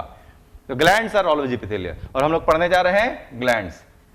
लेकिन ग्लैंड्स में क्या पढ़ना है, टाइप्स ऑफ ग्लैंड। हम लोग को क्या पढ़ना है, टाइप्स ऑफ ग्लैंड्स हम लोग पढ़ने जा रहे हैं, टाइप्स ऑफ ग्लैंड्स। और ग्लैंड्स की टाइप्स कई होते हैं, कई आधार पर ग्लैंड्स को पढ़ा जाता है। टाइप्स ऑफ ग्लैंड हम लोग 4 तरीके से पढ़ेंगे। पहला हम लोग इस आधार पर पढ़ेंगे कि ग्लैंड में सेल कितना होता है। दूसरा हम लोग इस आधार पर पढ़ेंगे ग्लैंड के पास डक्ट है या नहीं है। तीसरा हम लोग इस आधार पर पढ़ेंगे कि ग्लैंड का भविष्य आगे जाकर क्या होगा। और चौथा इस आधार पर पढ़ेंगे कि ग्लैंड दिखने में कैसा दिखता है। यानी 4 तरीके से टाइप्स ऑफ ग्लैंड्स हम लोग पढ़ेंगे। तो चलिए शुरुआत करते हैं, हम लोग बढ़ रहे हैं टाइप्स ऑफ ग्लैंड। सबसे पहला आधार चुन लेते हैं, on the basis of number of cells, on the basis of number of cells. एक ग्लैंड में कितने सेल होंगे, इस आधार पर हम लोग ग्लैंड पढ़ें। तो चलिए इस आधार पर देखा जाए तो ग्लैंड 2 ही तरीके के होते हैं, है ना। On the basis of number of cell gland कितने तरीके के होंगे, 2 ही तरीके के होंगे। एक को हम लोग कहते हैं unicellular gland, unicellular gland, G for gland. और दूसरे को क्या नाम देंगे, दूसरे को कहेंगे हम लोग मल्टी सेलुलर ग्लैंड। ग्लैंड नाम में ही तो सारा आंसर छुपा हुआ है। चलिए स्ट्रक्चर बना के देखते हैं। मैंने क्या किया, एक ग्लैंड का स्ट्रक्चर बनाया। कैसा दिख रहा है, फिलहाल ऐसा दिख रहा है। एक तरफ और मैंने ग्लैंड बनाया, ये भी कैसा दिख रहा है, वैसा ही दिख रहा है। यानी बाहर से तो दोनों एक जैसे दिख रहे हैं। लेकिन इस ग्लैंड के अंदर जाकर देखेंगे ना, इस ग्लैंड के अंदर कितने होंगे, बस एक ही सेल होंगे। जबकि इस ग्लैंड के अंदर जाकर देखेंगे ना, इस ग्लैंड के अंदर क्या होंगे, ढेर सारे सेल छुपे होंगे। मतलब देखिए अंतर तो आ गया।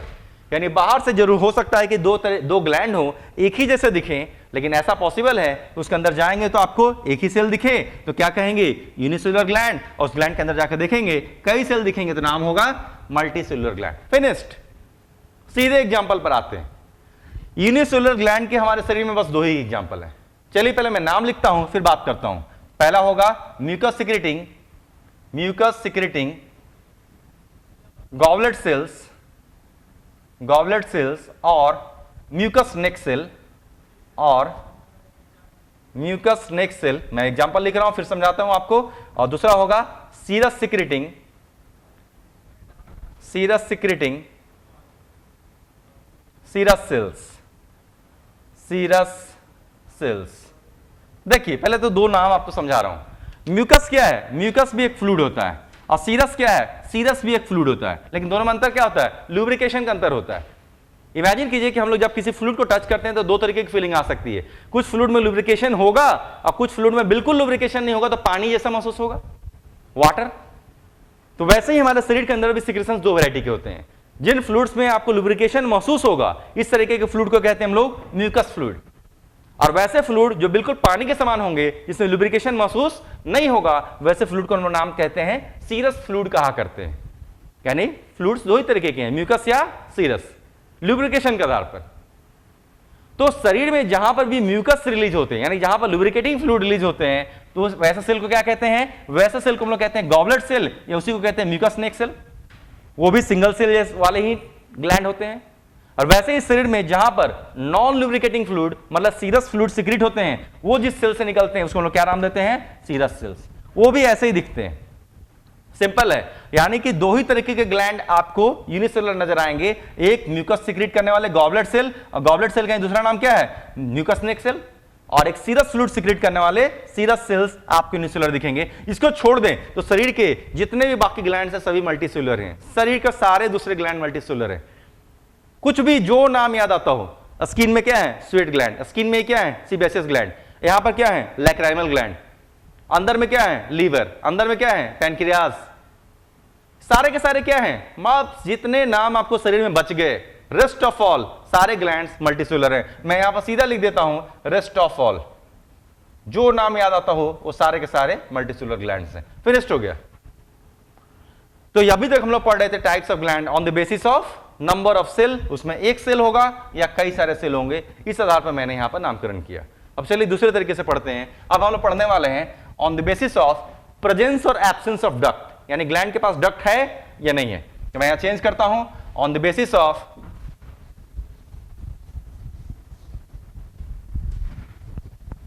मैं चेंज कर रहा हूं यहां पर, on the basis of presence या एब्सेंस ऑफ डक्ट। इस आधार पर ग्लैंड कितने तरीके के होंगे? इस आधार पर ग्लैंड 3 तरीके के हो सकते हैं, है ना। इस आधार पर ग्लैंड क्या होंगे? 3 तरीके के हो सकते हैं। तो पहले इसको हम लोग 3 तरीके से अरेंज करते हैं। सबसे पहले को क्या नाम देंगे? सबसे पहले को हम लोग नाम देंगे एक्सोक्राइन ग्लैंड। सबसे पहले को नाम देंगे एक्सोक्राइन ग्लैंड। इसी का दूसरा नाम क्या होता है? इसी को कहते हैं हम लोग डक्टेड ग्लैंड। दूसरे का नाम देंगे हम लोग इंडोक्राइन ग्लैंड। Endocrine gland. इसी को हम लोग क्या नाम देंगे? इसी को हम लोग नाम देंगे डक्टलेस ग्लैंड। और तीसरे का कई सारा नाम होगा, इसमें तीसरे को हम लोग क्या नाम देंगे? इसको हम लोग कह सकते हैं मिक्स्ड ग्लैंड। इसी को और क्या कह सकते हैं? इसी को कहते हैं मिक्सोक्राइन ग्लैंड। इसी को और क्या कहते हैं? इसी को कहते हैं हम लोग हेट्रोक्राइन ग्लैंड। Heterocrine gland. इसी को और क्या कहते हैं? इसी को हम लोग कहते हैं कंपाउंड ग्लैंड। इसी को कहेंगे हम लोग कंपोजिट ग्लैंड। Composite gland. इसी को हम लोग क्या कहेंगे? इसी को कहेंगे रेसिमोस ग्लैंड। Racemose gland. यानी कई सारे नाम हो रहे हैं। तो एक ग्लैंड के पास डक्ट है या नहीं है, इस आधार पर ग्लैंड 3 ही तरीके के होंगे। अगर डक्ट होगा तो एक्सोक्राइन, डक्ट नहीं होगा तो इंडोक्राइन, और दोनों का मिक्सचर होगा तो उसको इतने सारे नाम से संबोधित करेंगे। चलिए इसे एक इमेज से देखते हैं सीधे साधा। चलिए मैंने क्या किया, यहां पर एक ग्लैंड बनाया। एक ग्लैंड बनाया, इस ग्लैंड के अंदर कुछ तो बनता होगा, लेकिन निकालने के लिए क्या है? देखिए डक्ट दिख रहा है। यानी इस ग्लैंड के अंदर जो भी कंटेंट बनता होगा उसको निकालने के लिए रास्ते में क्या है? डक्ट है। तो इसको हम लोग क्या कहेंगे? एक्सोक्राइन ग्लैंड कहेंगे या डक्टेड ग्लैंड कहेंगे। और जनरली ये क्या निकालते हैं? तो जनरली ये एंजाइम्स वगैरह सीक्रेट करते हैं। जनरली क्या निकालते हैं? तो जनरली एंजाइम्स वगैरह सीक्रेट करते हैं। ठीक उल्टा, अब जिस ग्लैंड को हम लोग देखने जा रहे हैं उसका नाम होगा इंडोक्राइन ग्लैंड या डक्टलेस ग्लैंड। इसके पास डक्ट नहीं होगा तो कैसा दिखेगा? ऐसे ही कुछ सेल का गुच्छा होगा। क्या होगा? ये सेल का गुच्छा होगा। और सेल का गुच्छा होगा और इसी के बीच से क्या गुजरेंगे? ब्लड वेसल या ब्लड कैपिलरी गुजरेंगे। इसके बीच से और इसके आसपास क्या गुजरेंगे? ब्लड वेसल या ब्लड कैपिलरी गुजरेंगे। तो जनरली ये क्या करते हैं? जनरली ये सीक्रेट करते हैं हार्मोन्स, और जनरली हार्मोन्स को सीक्रेट करके कहां डाल देते हैं? ब्लड में डाल देते हैं। जनरली हार्मोन्स को सीक्रेट करके कहां डालेंगे? ब्लड में डाल देते हैं। जनरली मैं सब इस्तेमाल कर रहा हूं क्योंकि सारे हार्मोन्स ब्लड में रिलीज नहीं होते, है ना। तो बाद में जब हम लोग हार्मोन्स पढ़ेंगे तब आप जानेंगे। तो देखिए इसका नाम क्या पड़ गया? इसके पास क्योंकि डक्ट नहीं है, डक्ट नहीं, नतीजा इसको क्या करना पड़ा? इसको अपने सिक्रेशन को, मतलब हार्मोन्स को क्या करना पड़ा? सामान्यतः बगल से गुजरने वाले ब्लड वेसल में डालना पड़ा, और इसलिए इसका नाम क्या पड़ गया? क्योंकि डक्ट नहीं है इसलिए नाम है डक्टलेस ग्लैंड। और इसी को हम लोग इंडोक्राइन ग्लैंड्स कहते हैं, क्योंकि सामान्यतः क्या सीक्रेट करते हैं? तो सामान्यतः ये हार्मोन्स को रिलीज करते हैं। कहां पर रिलीज करते हैं? तो सामान्यतः ब्लड में रिलीज करते हैं। दैट्स ऑल, फिनिश हो गया। लेकिन शरीर का इकलौता ऐसा ग्लैंड, जब आप पैनक्रियाज पढ़ेंगे तो पैनक्रियाज के अंदर दोनों तरीके के हिस्से होंगे।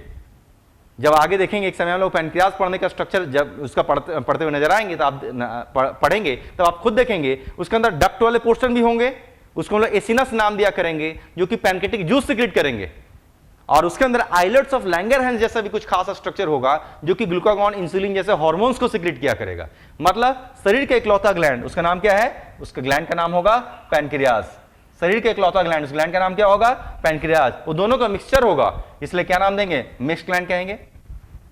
यानी उसके अंदर एंजाइम्स भी सीक्रेट होंगे, हार्मोन्स भी सीक्रेट होंगे, अलग अलग हिस्सों से मिक्सचर होंगे, इसलिए मिक्स्ड ग्लैंड। मिक्सचर के लिए और वर्ड क्या है? मिक्सोक्राइन। हेट्रो का मतलब क्या होता है? हेट्रो का मतलब होता है डिफरेंट। दो अलग अलग तरीके के हैं, डिफरेंट तरीके के हिस्से हैं उसके अंदर, इसलिए नाम heterocrine gland.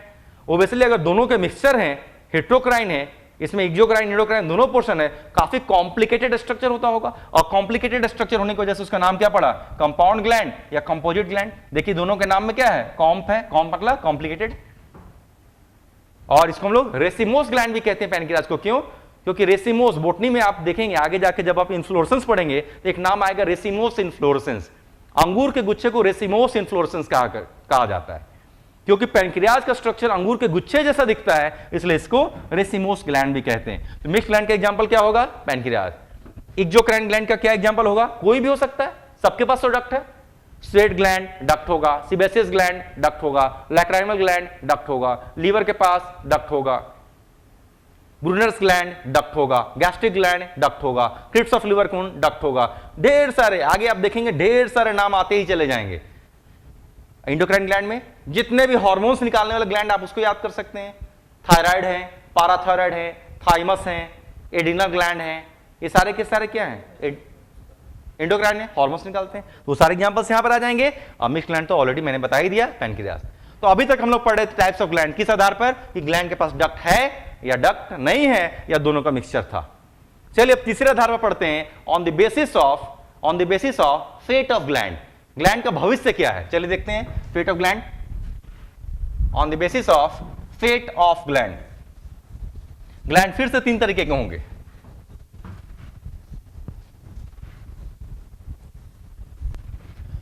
On the basis of fate of gland, gland का भविष्य क्या है, फेट ऑफ ग्लैंड तीन तरीके के होंगे। तो चलिए फिर से मैं नाम लिखता हूं यहां पर, तीन तरीके के होंगे। सबसे पहले का नाम रखेंगे एपोक्राइन ग्लैंड, एपोक्राइन ग्लैंड। दूसरे का नाम रखेंगे होलोक्राइन ग्लैंड, होलोक्राइन ग्लैंड। और तीसरे का नाम रखेंगे मेरोक्राइन ग्लैंड, मेरोक्राइन ग्लैंड। और मेरोक्राइन ग्लैंड को ही हम लोग इपिक्राइन ग्लैंड भी कहेंगे, मेरोक्राइन ग्लैंड को ही हम लोग इपिक्राइन ग्लैंड भी कहेंगे, है ना। चलिए तीन नाम हो गए, एपोक्राइन ग्लैंड, होलोक्राइन ग्लैंड और तीसरे का नाम मेरोक्राइन या इपिक्राइन ग्लैंड। चलिए देखते हैं क्या होता है। तीनों में मैं क्या करता हूं, पहले ग्लैंड की फोटो बना लेता हूं। चलिए मान लेते हैं ये ग्लैंड भी मान लिया कि ऐसा ही दिख रहा है, अंदर कई सारे सेल हैं, कुछ ना कुछ बनाकर रखा होगा इसने, है ना। ग्लैंड है तो इसने कुछ ना कुछ बनाकर रखा होगा। दूसरा फिर से सेम वैसा ही एक ग्लैंड बना लेते हैं, इसके अंदर भी क्या है, ढेर सारे सेल दिख रहे हैं। ओब्वियसली अगर ग्लैंड है इसने भी अंदर क्या किया है, कुछ ना कुछ तो बनाकर ही रखा हुआ है। देखिए सेम टू सेम इमेज मैंने बनाया। और तीसरा बिल्कुल सेम ऐसा ही इमेज मैं बनाता हूं, है ना। इसमें भी क्या दिख रहा है, ऐसा ही ग्लैंड दिख रहा है, अंदर ढेर सारे सेल हैं। मतलब नतीजा इसने भी क्या किया है, कुछ ना कुछ अंदर सिक्रेशन जमा करके रखे हुए। तो देखिए तीनों फिलहाल एक ही जैसे दिख रहे हैं, ये भी जैसा दिख रहा है, ये भी वैसा ही दिख रहा है, ये भी वैसा ही दिख रहा है। तीनों के अंदर फिलहाल सिक्रेशन जमा है। लेकिन जब सिक्रेशन निकालने की बारी आएगी तो देखते हैं क्या होगा। कहा जाता है जब इस ग्लैंड को सिक्रेशन निकालने की बारी आएगी ना, इसके सिक्रेशन थोड़े से थिक हैं, क्या है, थोड़े से गाढ़े हैं। नतीजा इस ग्लैंड को क्या करना पड़ेगा, अपने इस ऊपरी हिस्से को भी क्या करना पड़ेगा, गला देना पड़ेगा। और नतीजा इस ग्लैंड के जब ऊपरी हिस्से गल जाएंगे तो ऊपरी हिस्से गलकर, ये जो ऊपरी हिस्से गल जाएंगे तो ऊपरी हिस्से भी गलकर क्या होंगे, इसके सिक्रेशन में ही मिल जाएंगे। अब देखिए इसका सिक्रेशन खुद ब खुद बाहर निकल गया, क्योंकि इस ग्लैंड को अपने सिक्रेशन को निकालने के लिए अपने एपिकल ऊपरी हिस्से को क्या करना पड़ा, गलाना पड़ गया। और ऊपरी हिस्से भी गलकर बाहर निकल गए, इसलिए इस ग्लैंड का नाम क्या पड़ा, एपोक्राइन ग्लैंड। एपो मतलब क्या है, एपिकल। इस ग्लैंड को देखते हैं, इस ग्लैंड के अंदर जो सिक्रेशन जमा है ना, वो इतना ज्यादा थिक है, इतना ज्यादा गाढ़ा है, इतना ज्यादा विस्कस है कि वो निकलने को तैयार ही नहीं है। नतीजा इस ग्लैंड को क्या करना पड़ा, पूरी तरीके से अपने आप को गलाना पड़ गया। इस ग्लैंड ने क्या किया, अपने पूरे के पूरे वाल को गला दिया। तो इमेजिन कीजिए इस ग्लैंड ने अगर अपने पूरे के पूरे वाल को अगर गला दिया होगा, तो गलाकर अपने सिक्रेशन को उसने भी क्या, गलाकर उसने क्या किया होगा, अपने सिक्रेशन के साथ मिला दिया होगा। और देखिए नेचुरली इसका सिक्रेशन बाहर दिख रहा है, क्योंकि ग्लैंड ही गायब हो गया, क्योंकि पूरा ग्लैंड गायब हो गया। पूरा ग्लैंड गल करके अपने सिक्रेशन के साथ बाहर निकल जाएगा, इसलिए नाम क्या है, होलोक्राइन ग्लैंड। होलो में क्या वर्ड छुपा हुआ है, होल। होल मतलब पूरा। लेकिन इस ग्लैंड में कोई चेंज नहीं होगा। फिलहाल इस ग्लैंड के अंदर सिक्रेशन जमा है और इसकी सिक्रेशन काफी पतली है। नतीजा इसका सिक्रेशन आराम से बगैर किसी ग्लैंड के स्ट्रक्चर में बदलाव हुए खुद ब खुद आराम से बाहर निकल जाएगा। यानी इस ग्लैंड के स्ट्रक्चर में कोई परिवर्तन होगा ही नहीं। तो तीन आधार हो गए। वैसे ग्लैंड जिसको अपने एपिकल हिस्से को, जिसको अपने ऊपरी हिस्से को गलाकर अपने सिक्रेशन के साथ निकालना पड़ गया, उसका नाम क्या पड़ गया, एपोक्राइन ग्लैंड। वैसे ग्लैंड जिसको अपने आप को पूरी तरीके से गलाना पड़ गया, अब पूरी तरीके से गलने की वजह से उसके सिक्रेशंस बाहर आने में सफल हुए, उसको नाम क्या देंगे, होलोक्राइन ग्लैंड। और वैसे ग्लैंड जिसके स्ट्रक्चर में कोई परिवर्तन, जैसा पहले था वैसा ही बाद में भी दिखेगा, वैसे ग्लैंड का नाम पड़ा मेरोक्राइन या इपिक्राइन ग्लैंड। नतीजा इमेजिन कीजिए, क्या इन दोनों ग्लैंड्स में डैमेज हुआ, बहुत डैमेज हो गया। तो इन दोनों ग्लैंड्स को अगर दोबारा सिक्रेशन निकालना होगा तो क्या करना पड़ेगा, इन दोनों ग्लैंड्स को अगर दोबारा सिक्रेशन निकालना होगा तो पहले रिपेयरिंग करनी पड़ेगी। इस ग्लैंड को क्या करना पड़ेगा, फिर से अपने ऊपरी हिस्से का निर्माण करना पड़ेगा। और इस ग्लैंड को क्या करना होगा, फिर से अपने पूरे के पूरे ग्लैंड का निर्माण करना पड़ेगा। मतलब इस ग्लैंड में फर्दर रिपेयरिंग की आवश्यकता नहीं पड़ेगी, लेकिन इस ग्लैंड को अपने एपिकल पोर्शन की रिपेयरिंग करनी होगी, इस ग्लैंड को अपने पूरे स्ट्रक्चर की रिपेयरिंग करनी होगी, तभी जाकर सिक्रेशंस बाहर निकलेंगे। और इसी वजह से इसके ऐसे नाम पड़े, इसका नाम पड़ा एपोक्राइन, इसका नाम पड़ा होलोक्राइन, इसका नाम पड़ा merocrine apocrine gland. That means no structural change happens here. यहां पर complete gland dissolves and gets secreted with its content, यहाँ पर only the apical portion is dissolved and released with its secretion, नाम पड़ा apocrine gland. That's all. सीधे example पर आते हैं. एपोक्राइन ग्लैंड का एक एग्जांपल है मैमरी ग्लैंड. फीमेल्स में जो मैमरी ग्लैंड होते हैं, मैमरी ग्लैंड में क्या होते हैं, अपने एपिकल पोर्शन को गलाकर वो भी मिल्क के साथ निकल जाता है. तो जो मिल्क रिलीज होता है ना, उसमें ग्लैंड का एपिकल पोर्शन भी संग संग रिलीज हो जाता है. तो फीमेल्स का मैमरी ग्लैंड इसका एग्जांपल होगा. तो एपोक्राइन का एक ही एग्जांपल है, that is memory glands of females. Holocrine gland हमारे ही स्किन में छुपे हुए कुछ खास वायल सिक्रेटिंग ग्लैंड्स हैं, तेल सिक्रेट करते हैं. वायल को सीबम भी कहते हैं, यानी हमारे ही स्किन में छुपे हुए कुछ वायल सिक्रेटिंग ग्लैंड है, सीबम सिक्रेटिंग ग्लैंड है, जिसको वायल ग्लैंड या सीबेसियस ग्लैंड कहते हैं. वो एग्जैक्टली इसी तरीके के होते हैं, यानी पूरे ग्लैंड ही गल करके बाहर निकल जाता है. नतीजा ग्लैंड की फिर से रिपेयरिंग की जाती है ना. तो हमारे स्किन में छुपे हुए वायल ग्लैंड या इसी को क्या कह रहे हैं, सीबेसियस ग्लैंड मैंने कह रहा हूं, और सीबेसियस ग्लैंड इसी के एग्जांपल हैं. तो मेरोक्राइन या एपिक्राइन ग्लैंड का एग्जांपल क्या होगा, रेस्ट ऑफ ऑल. इसका एक ही एग्जांपल है मैमरी ग्लैंड, इसका एक ही एग्जांपल है वायल ग्लैंड या सीबेसियस ग्लैंड. इसका एग्जांपल क्या होगा, रेस्ट ऑफ ऑल. शरीर के जो भी ग्लैंड अब आपको याद आते हो, सारे के सारे मेरोक्राइन एपिक्राइन है, उसके स्ट्रक्चर में कोई परिवर्तन नहीं होता. That's all. तो मैं यहां पर लिख देता हूं रेस्ट ऑफ ऑल. चलिए अगले कंटेंट पर चलते हैं. तो 3 तरीके से ग्लैंड्स को मैंने आपको पढ़ाया. क्लास थोड़ी सी देर से शुरू किए थे, इसलिए 10 मिनट और हम लोग खींच लेते हैं इसको, है ना. 3 तरीके से ग्लैंड्स को मैंने आपको पढ़ाया. पहला, ग्लैंड में कितने सेल थे, इस आधार पर. दूसरा, ग्लैंड के पास डक्ट था या नहीं था, इस आधार पर. तीसरा, ग्लैंड का भविष्य आगे जाकर क्या हो रहा है, इस आधार पर. चौथा हम लोग पढ़ने जा रहे हैं ग्लैंड का स्ट्रक्चर कैसा होगा, on the basis of structure of gland.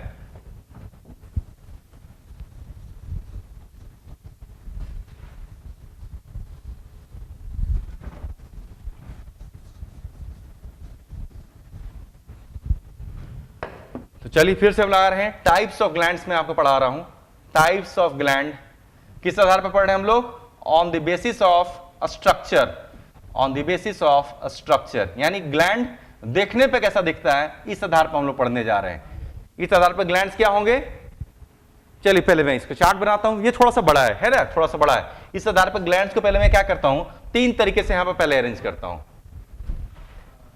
कुछ ग्लैंड्स ऐसे होंगे जो ट्यूब लाइक दिखेंगे, वैसे ग्लैंड्स को हम लोग नाम देंगे ट्यूबुलर ग्लैंड. Tubular gland. कुछ ग्लैंड थैली के समान दिखेंगे, थैली, सैक लाइक, इसलिए उसका नाम देंगे सैकुलर ग्लैंड. सैकुलर ग्लैंड को ही एल्वुलर ग्लैंड भी कहते हैं. एल्वुलर ग्लैंड भी कहते हैं. इसी को एसिनार ग्लैंड भी कहते हैं. एसिनार ग्लैंड भी कहते हैं. फिर से वापस आता हूं, स्ट्रक्चर, ग्लैंड दिखता कैसा है, इस आधार पर देखेंगे. तो जो ग्लैंड ट्यूब जैसे दिखेंगे उसका नाम होगा ट्यूबुलर ग्लैंड. जो ग्लैंड थैली जैसे दिखेंगे उसका नाम होगा सैकुलर ग्लैंड, एल्वुलर ग्लैंड या एसिनार ग्लैंड. अब कुछ ग्लैंड ऐसे होंगे जो दोनों के मिक्सचर होंगे, इसके और इसके दोनों का मिक्सचर होंगे तीसरे नंबर पर. तो दोनों नाम को मिला देंगे, तो तीसरे नाम को क्या लिख सकते हैं, इसको हम लिख सकते हैं ट्यूबुलोसैकुलर. ट्यूबुलोसैकुलर ग्लैंड. इसी को और क्या कह सकते हैं, ट्यूबुलो एल्वुलर ग्लैंड भी कह सकते हैं. Tubulo alveolar gland. और इसी को हम लोग क्या कह सकते हैं, ट्यूबुलो एसिनार ग्लैंड भी कह सकते हैं. ट्यूबुलो एसिनार ग्लैंड भी कह सकते हैं. तो देखिए स्ट्रक्चर के आधार पर ग्लैंड 3 ही तरीके के हैं. ट्यूबलाइक तो ट्यूबुलर, थैली जैसा तो सैकुलर, एल्वुलर, एसिनर, और दोनों का मिक्सचर. तो मैंने दोनों नाम को फ्यूज करके कुछ नाम यहां पर लिख दिए. तो ये तो सिंपल से अंडरस्टैंडिंग है. ये तो नाम में ही छुपा हुआ है कि ट्यूब जैसा दिखेगा, थैली जैसा दिखेगा, दोनों का मिक्सचर दिखेगा. लेकिन इसमें और वेराइटीज हैं. तो चलिए और वेराइटीज डिटेल में पढ़ना होगा. अगर ट्यूब जैसे है ना, चलिए मैं काम करता हूं, पहले ट्यूबुलर ही खत्म करता हूं. ये खत्म होगा तो फिर सैकुलर पर आएंगे, वो खत्म होगा तो फिर ट्यूबुलर सैकुलर पर जाएंगे. तो अगर ट्यूब लाइक दिखता है ना, तो फिर क्या है ना, फिर 4 अवस्था हो सकती है. अगर ट्यूब लाइक दिख रहा है तो 4 अवस्था हो सकती है. मैं एक काम करता हूं, पहले स्ट्रक्चर बनाता हूं, तब सीधे नाम लिखता हूं. तो अगर ट्यूब लाइक है तो पहला क्या हो सकता है, बिल्कुल एक स्ट्रेट ट्यूब जैसा दिख सकता है. अगर ट्यूब लाइक है तो दूसरा क्या हो सकता है, कुछ इस तरीके से क्वार्ड ट्यूब जैसा दिख सकता है. तीसरी क्या पॉसिबिलिटी है, ट्यूब लाइक है लेकिन थोड़े से उसमें ब्रांच देखने को मिल सकते हैं. और चौथी क्या पॉसिबिलिटी है, ट्यूब लाइक है लेकिन ब्रांच के बाद और ब्रांच देखने को मिलेगा. यानी कि इसमें क्या है, ब्रांच है और ब्रांच के बाद देखिए और ज्यादा ब्रांच देखने को मिलेगा. Like this. ब्रांच है लेकिन ब्रांच के बाद और ज्यादा ब्रांच देखने को मिलेगा. Like this. नाम बदल गया. सभी तो ट्यूब जैसे हैं. देखिए ट्यूबुलर ग्लैंड पढ़ ही रहे, सभी ट्यूब जैसे हैं. ये भी ट्यूब है, ये भी ट्यूब है, ये भी ट्यूब है, ये भी ट्यूब है, लेकिन लुक बदला, नाम बदला. इस तरीके के स्ट्रक्चर को क्या नाम देंगे, इस तरीके के स्ट्रक्चर को नाम देंगे सिंपल स्ट्रेट ट्यूबुलर. बिल्कुल सिंपल सा है, बिल्कुल सीधा मतलब स्ट्रेट है, इसलिए कहेंगे स्ट्रेट। और ट्यूब जैसा दिख रहा है इसलिए क्या कहेंगे, सिंपल स्ट्रेट ट्यूबुलर नाम देंगे। इस तरीके के ग्लैंड को क्या कहेंगे, सिंपल क्वाइल्ड ट्यूबुलर। ट्यूब जैसा है लेकिन क्वाइल है, इसलिए इसका नाम देंगे simple coiled tubular. Coiled tubular. इसको क्या नाम देंगे, थोड़ा सा ब्रांच है ना, इसलिए इसको कहेंगे ब्रांच ट्यूबुलर। थोड़ा सा ब्रांच है इसलिए इसका नाम रखेंगे ब्रांच ट्यूबुलर। और अच्छा, ब्रांच के बाद और ज्यादा ब्रांच है, इसको नाम देंगे कंपाउंड ट्यूबुलर। इसका नाम होगा कंपाउंड ट्यूबुलर। आप ध्यान से देखें तो कितने वैरायटी हो गए, 4। बिल्कुल सीधा ट्यूब है तो सिंपल स्ट्रेट ट्यूबुलर, क्वाइल्ड है तो सिंपल क्वाइल्ड ट्यूबुलर, थोड़ा सा ब्रांच है तो ब्रांच ट्यूबुलर, ब्रांच के बाद और ज्यादा ब्रांच है तो कंपाउंड ट्यूबुलर। बस, यानी ट्यूबुलर के वैरायटी कितने हैं, 4। कितना आसान सा चीज है, लेकिन एग्जांपल्स पूछेगा। मुख्यतः आपको याद क्या रखना है, एग्जांपल्स याद रखना है। हो सकता है अभी आपके पास जो एग्जांपल्स है ना, थोड़े से आपको अजीबोगरीब लगे। चलिए, अभी कोई दिक्कत नहीं है, क्योंकि जैसे जैसे साइंस आगे बढ़ेगा, जैसे जैसे हम लोग शरीर के सारे ऑर्गन्स या स्ट्रक्चर्स को पढ़ते चले जाएंगे, वैसे और जैसे जैसे आपको सारे स्ट्रक्चर्स पढ़ेंगे, ग्लैंड्स दिखते चले जाएंगे, आपको खुद दिमाग में बैठने लगेगा, अरे हाँ ये तो वही ग्लैंड था, है ना। तो फिलहाल हो सकता है कि आपको यहाँ पर नाम थोड़ा रटना पड़ सकता है, लेकिन एक समय आएगा वो नाम आपको काफी आसान महसूस होगा। चलिए देखते हैं कि कौन कहां पर है। जब हम लोग स्मॉल इंटेस्टाइन पढ़ेंगे, एलिमेंट्री कैनाल, स्मॉल इंटेस्टाइन में भी जब जेजुनोमिलियम पढ़ेंगे, जब हम लोग एलिमेंट्री कैनाल पढ़ेंगे, वीडियो बहुत अटक रहा है। जब हम लोग एक समय होगा जब हम लोग क्या पढ़ेंगे, एलिमेंट्री कैनाल पढ़ेंगे। एलिमेंट्री कैनाल पढ़ेंगे तो उसमें स्मॉल इंटेस्टाइन आएगा, और स्मॉल इंटेस्टाइन में भी जेजुनोमिलियम आएगा, और जेजुनोमिलियम में विलाई आएगा, है ना। तो विलाई के बीच में कुछ खास ग्लैंड्स आते हैं। उन ग्लैंड्स को, वो ग्लैंड्स ऐसे देखने मिलेंगे, उस ग्लैंड्स का नाम रखा करेंगे हम लोग क्रिप्ट्स ऑफ लिबरकुन, है ना। तो जब जगह पढ़ेंगे इस तरीके के दिखने वाला ग्लैंड स्मॉल इंटेस्टाइन में, जेजुनोमिलियम के बीच में, जेजुनोमिलियम में विलाई के बीच में देखने को मिलेंगे, उसका नाम रखेंगे क्रिप्ट्स ऑफ लिबरकुन। तो देखिए, सिंपल स्ट्रेट ट्यूबुलर का एग्जांपल क्या होगा, इसका एग्जांपल होगा क्रिप्ट्स ऑफ लिबरकुन। इसका एग्जांपल क्या होगा, इसका एग्जांपल होगा क्रिप्ट्स ऑफ लिबरकुन। दैट्स ऑल, इसमें और कोई एग्जांपल नहीं आ रहा, याद रखने की जरूरत ही नहीं। ऐसा नहीं कि और नहीं है, लेकिन फिलहाल ये एक एग्जांपल ही, फिक्स एग्जांपल जो आपसे पूछा जाएगा। अगले पर आते हैं, थोड़ा सा क्वाइल्ड है, सिंपल क्वाइल्ड ट्यूबुलर, थोड़ी सी क्वाइलिंग देखने को मिल रही है। आखिर क्या फायदा हुआ, एक ग्लैंड बिल्कुल स्ट्रेट दिख रहा था, एक ग्लैंड क्वाइल्ड दिख रहा है, क्या फायदा हुआ। अगर आप ध्यान से देखें तो दोनों ने सेम स्पेस लिया हुआ है। जितना स्पेस इस सिंपल स्ट्रेट ट्यूबुलर ने लिया हुआ है ना, सेम उतना ही स्पेस इस सिंपल क्वाइल्ड ट्यूबुलर ने भी लिया हुआ है।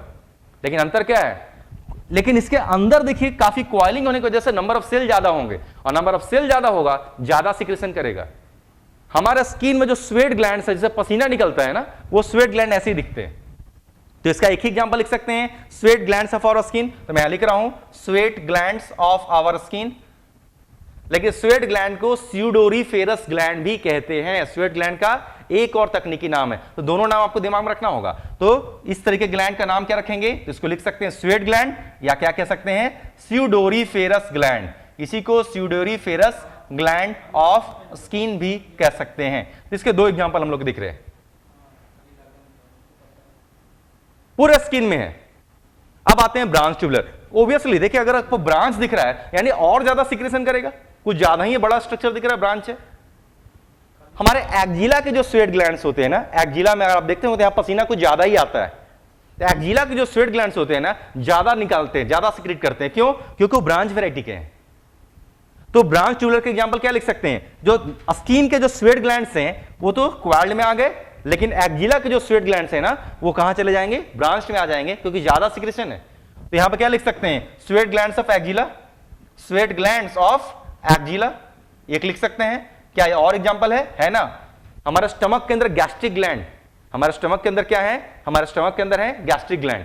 गैस्ट्रिक ग्लैंड है, गैस्ट्रिक जूस निकालते हैं, जब स्टमक पढ़ेंगे तब दिखेगा, वो भी ऐसे दिखते हैं। तो इसका एक और लास्ट एग्जांपल लिख रहे हैं हम लोग, gastric gland, gastric gland of stomach, यहां पर रख दिए हम लोग। एक लास्ट यहां पर मुझे दिख रहा है, बस यहां तक मुझे अभी बताना होगा। कंपाउंड ट्यूबुलर पर आ गए। ऑब्वियसली ब्रांच के बाद और ज्यादा ब्रांच देखने मिल रहा है। अब ब्रांच के बाद अगर और ज्यादा ब्रांच देखने को मिलेगा तो क्या होगा, बहुत ज्यादा सिक्रीशन करेगा। तो सीधे आते हैं, ये कहां पर है, फिर से जब एलिमेंट्री कैनाल पढ़ेंगे तो उसमें ड्यूोडेनम आएगा, और ड्यूोडेनम के वॉल में छुपा हुआ एक ग्लैंड आता है, उसका नाम था ब्रूनर्स ग्लैंड। जब आप पढ़ेंगे तब आप देखेंगे कितना महत्वपूर्ण ग्लैंड है। स्टमक से जब हाईली एसिडिक भोजन जब ड्यूडेनम में आता है ना, उसको न्यूट्रलाइज करना पड़ता है, और न्यूट्रलाइज करने के लिए Brunner's gland alkaline secretion release कर देता है। जब पढ़ेंगे तब आप याद करेंगे, है ना। लेकिन फिलहाल आपको एक नाम याद रखना होगा, तो कंपाउंड ट्यूबुलर ग्लैंड, यानी कोई भी ग्लैंड अगर ऐसा दिखता है तो बहुत सिक्रेशन करता होगा, जबरदस्त सिक्रेशन करता होगा, तो ड्यूडेनम के वाल में पाया जाता है ग्लैंड, उसका नाम होता है ब्रूनर्स ग्लैंड, उसका नाम होगा ब्रूनर्स ग्लैंड ऑफ ड्यूडेनम। वो ऐसा ही होगा। इसका एक और एग्जाम्पल होगा तो हमारे अंदर नहीं है। एक समय आएगा जब आप एनिमल किंगडम पढ़ेंगे तो आप पाएंगे कि 3 तरीके के मैमल्स होते हैं, 3 तरीके के। मैं सीधे नाम प्रयोग कर रहा हूं, बहुत लिखने के वक्त भी नहीं है और वीडियो भी आपको थोड़ा फंस रहा है अभी फिलहाल, है ना। 3 तरीके के मैमल्स होते हैं। पहले मैमल्स वो होते हैं जो अंडे देते हैं, उसे हम लोग प्रोथेरियंस कहते हैं या एग लेइंग मैमल्स कहते हैं। प्रोथेरियंस या एग लेइंग मैमल्स क्या है? सबसे प्रिमिटिव मैमल्स हैं, वो अंडे दिया करते हैं, जैसे प्लेटिपस, एकिडना। दूसरे नंबर पर वो मैमल्स होते हैं जो कि कम विकसित बच्चों को जन्म देते हैं और उसे अपने पास एक पाउच होता है, उस पाउच में रखते हैं, उसे दूध पिलाते हैं जब तक वो विकसित ना हो जाए। वैसे मैमल्स को लोग क्या कहते हैं? मेटाथेरियंस या मार्सुपियल्स कहते हैं, जैसे कंगारू।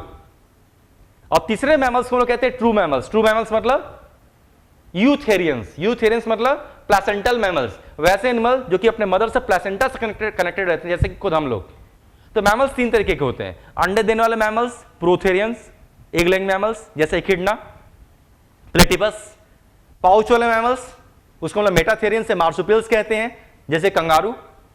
और लास्टली क्या आते हैं? यूथेरियंस, जिसको हम लोग ट्रू मैमल्स भी कहते हैं, प्लेसेंटल मैमल्स भी कहते हैं, जिसमें प्लेसेंटा होते हैं, जिसमें खुद हम लोग भी आते हैं।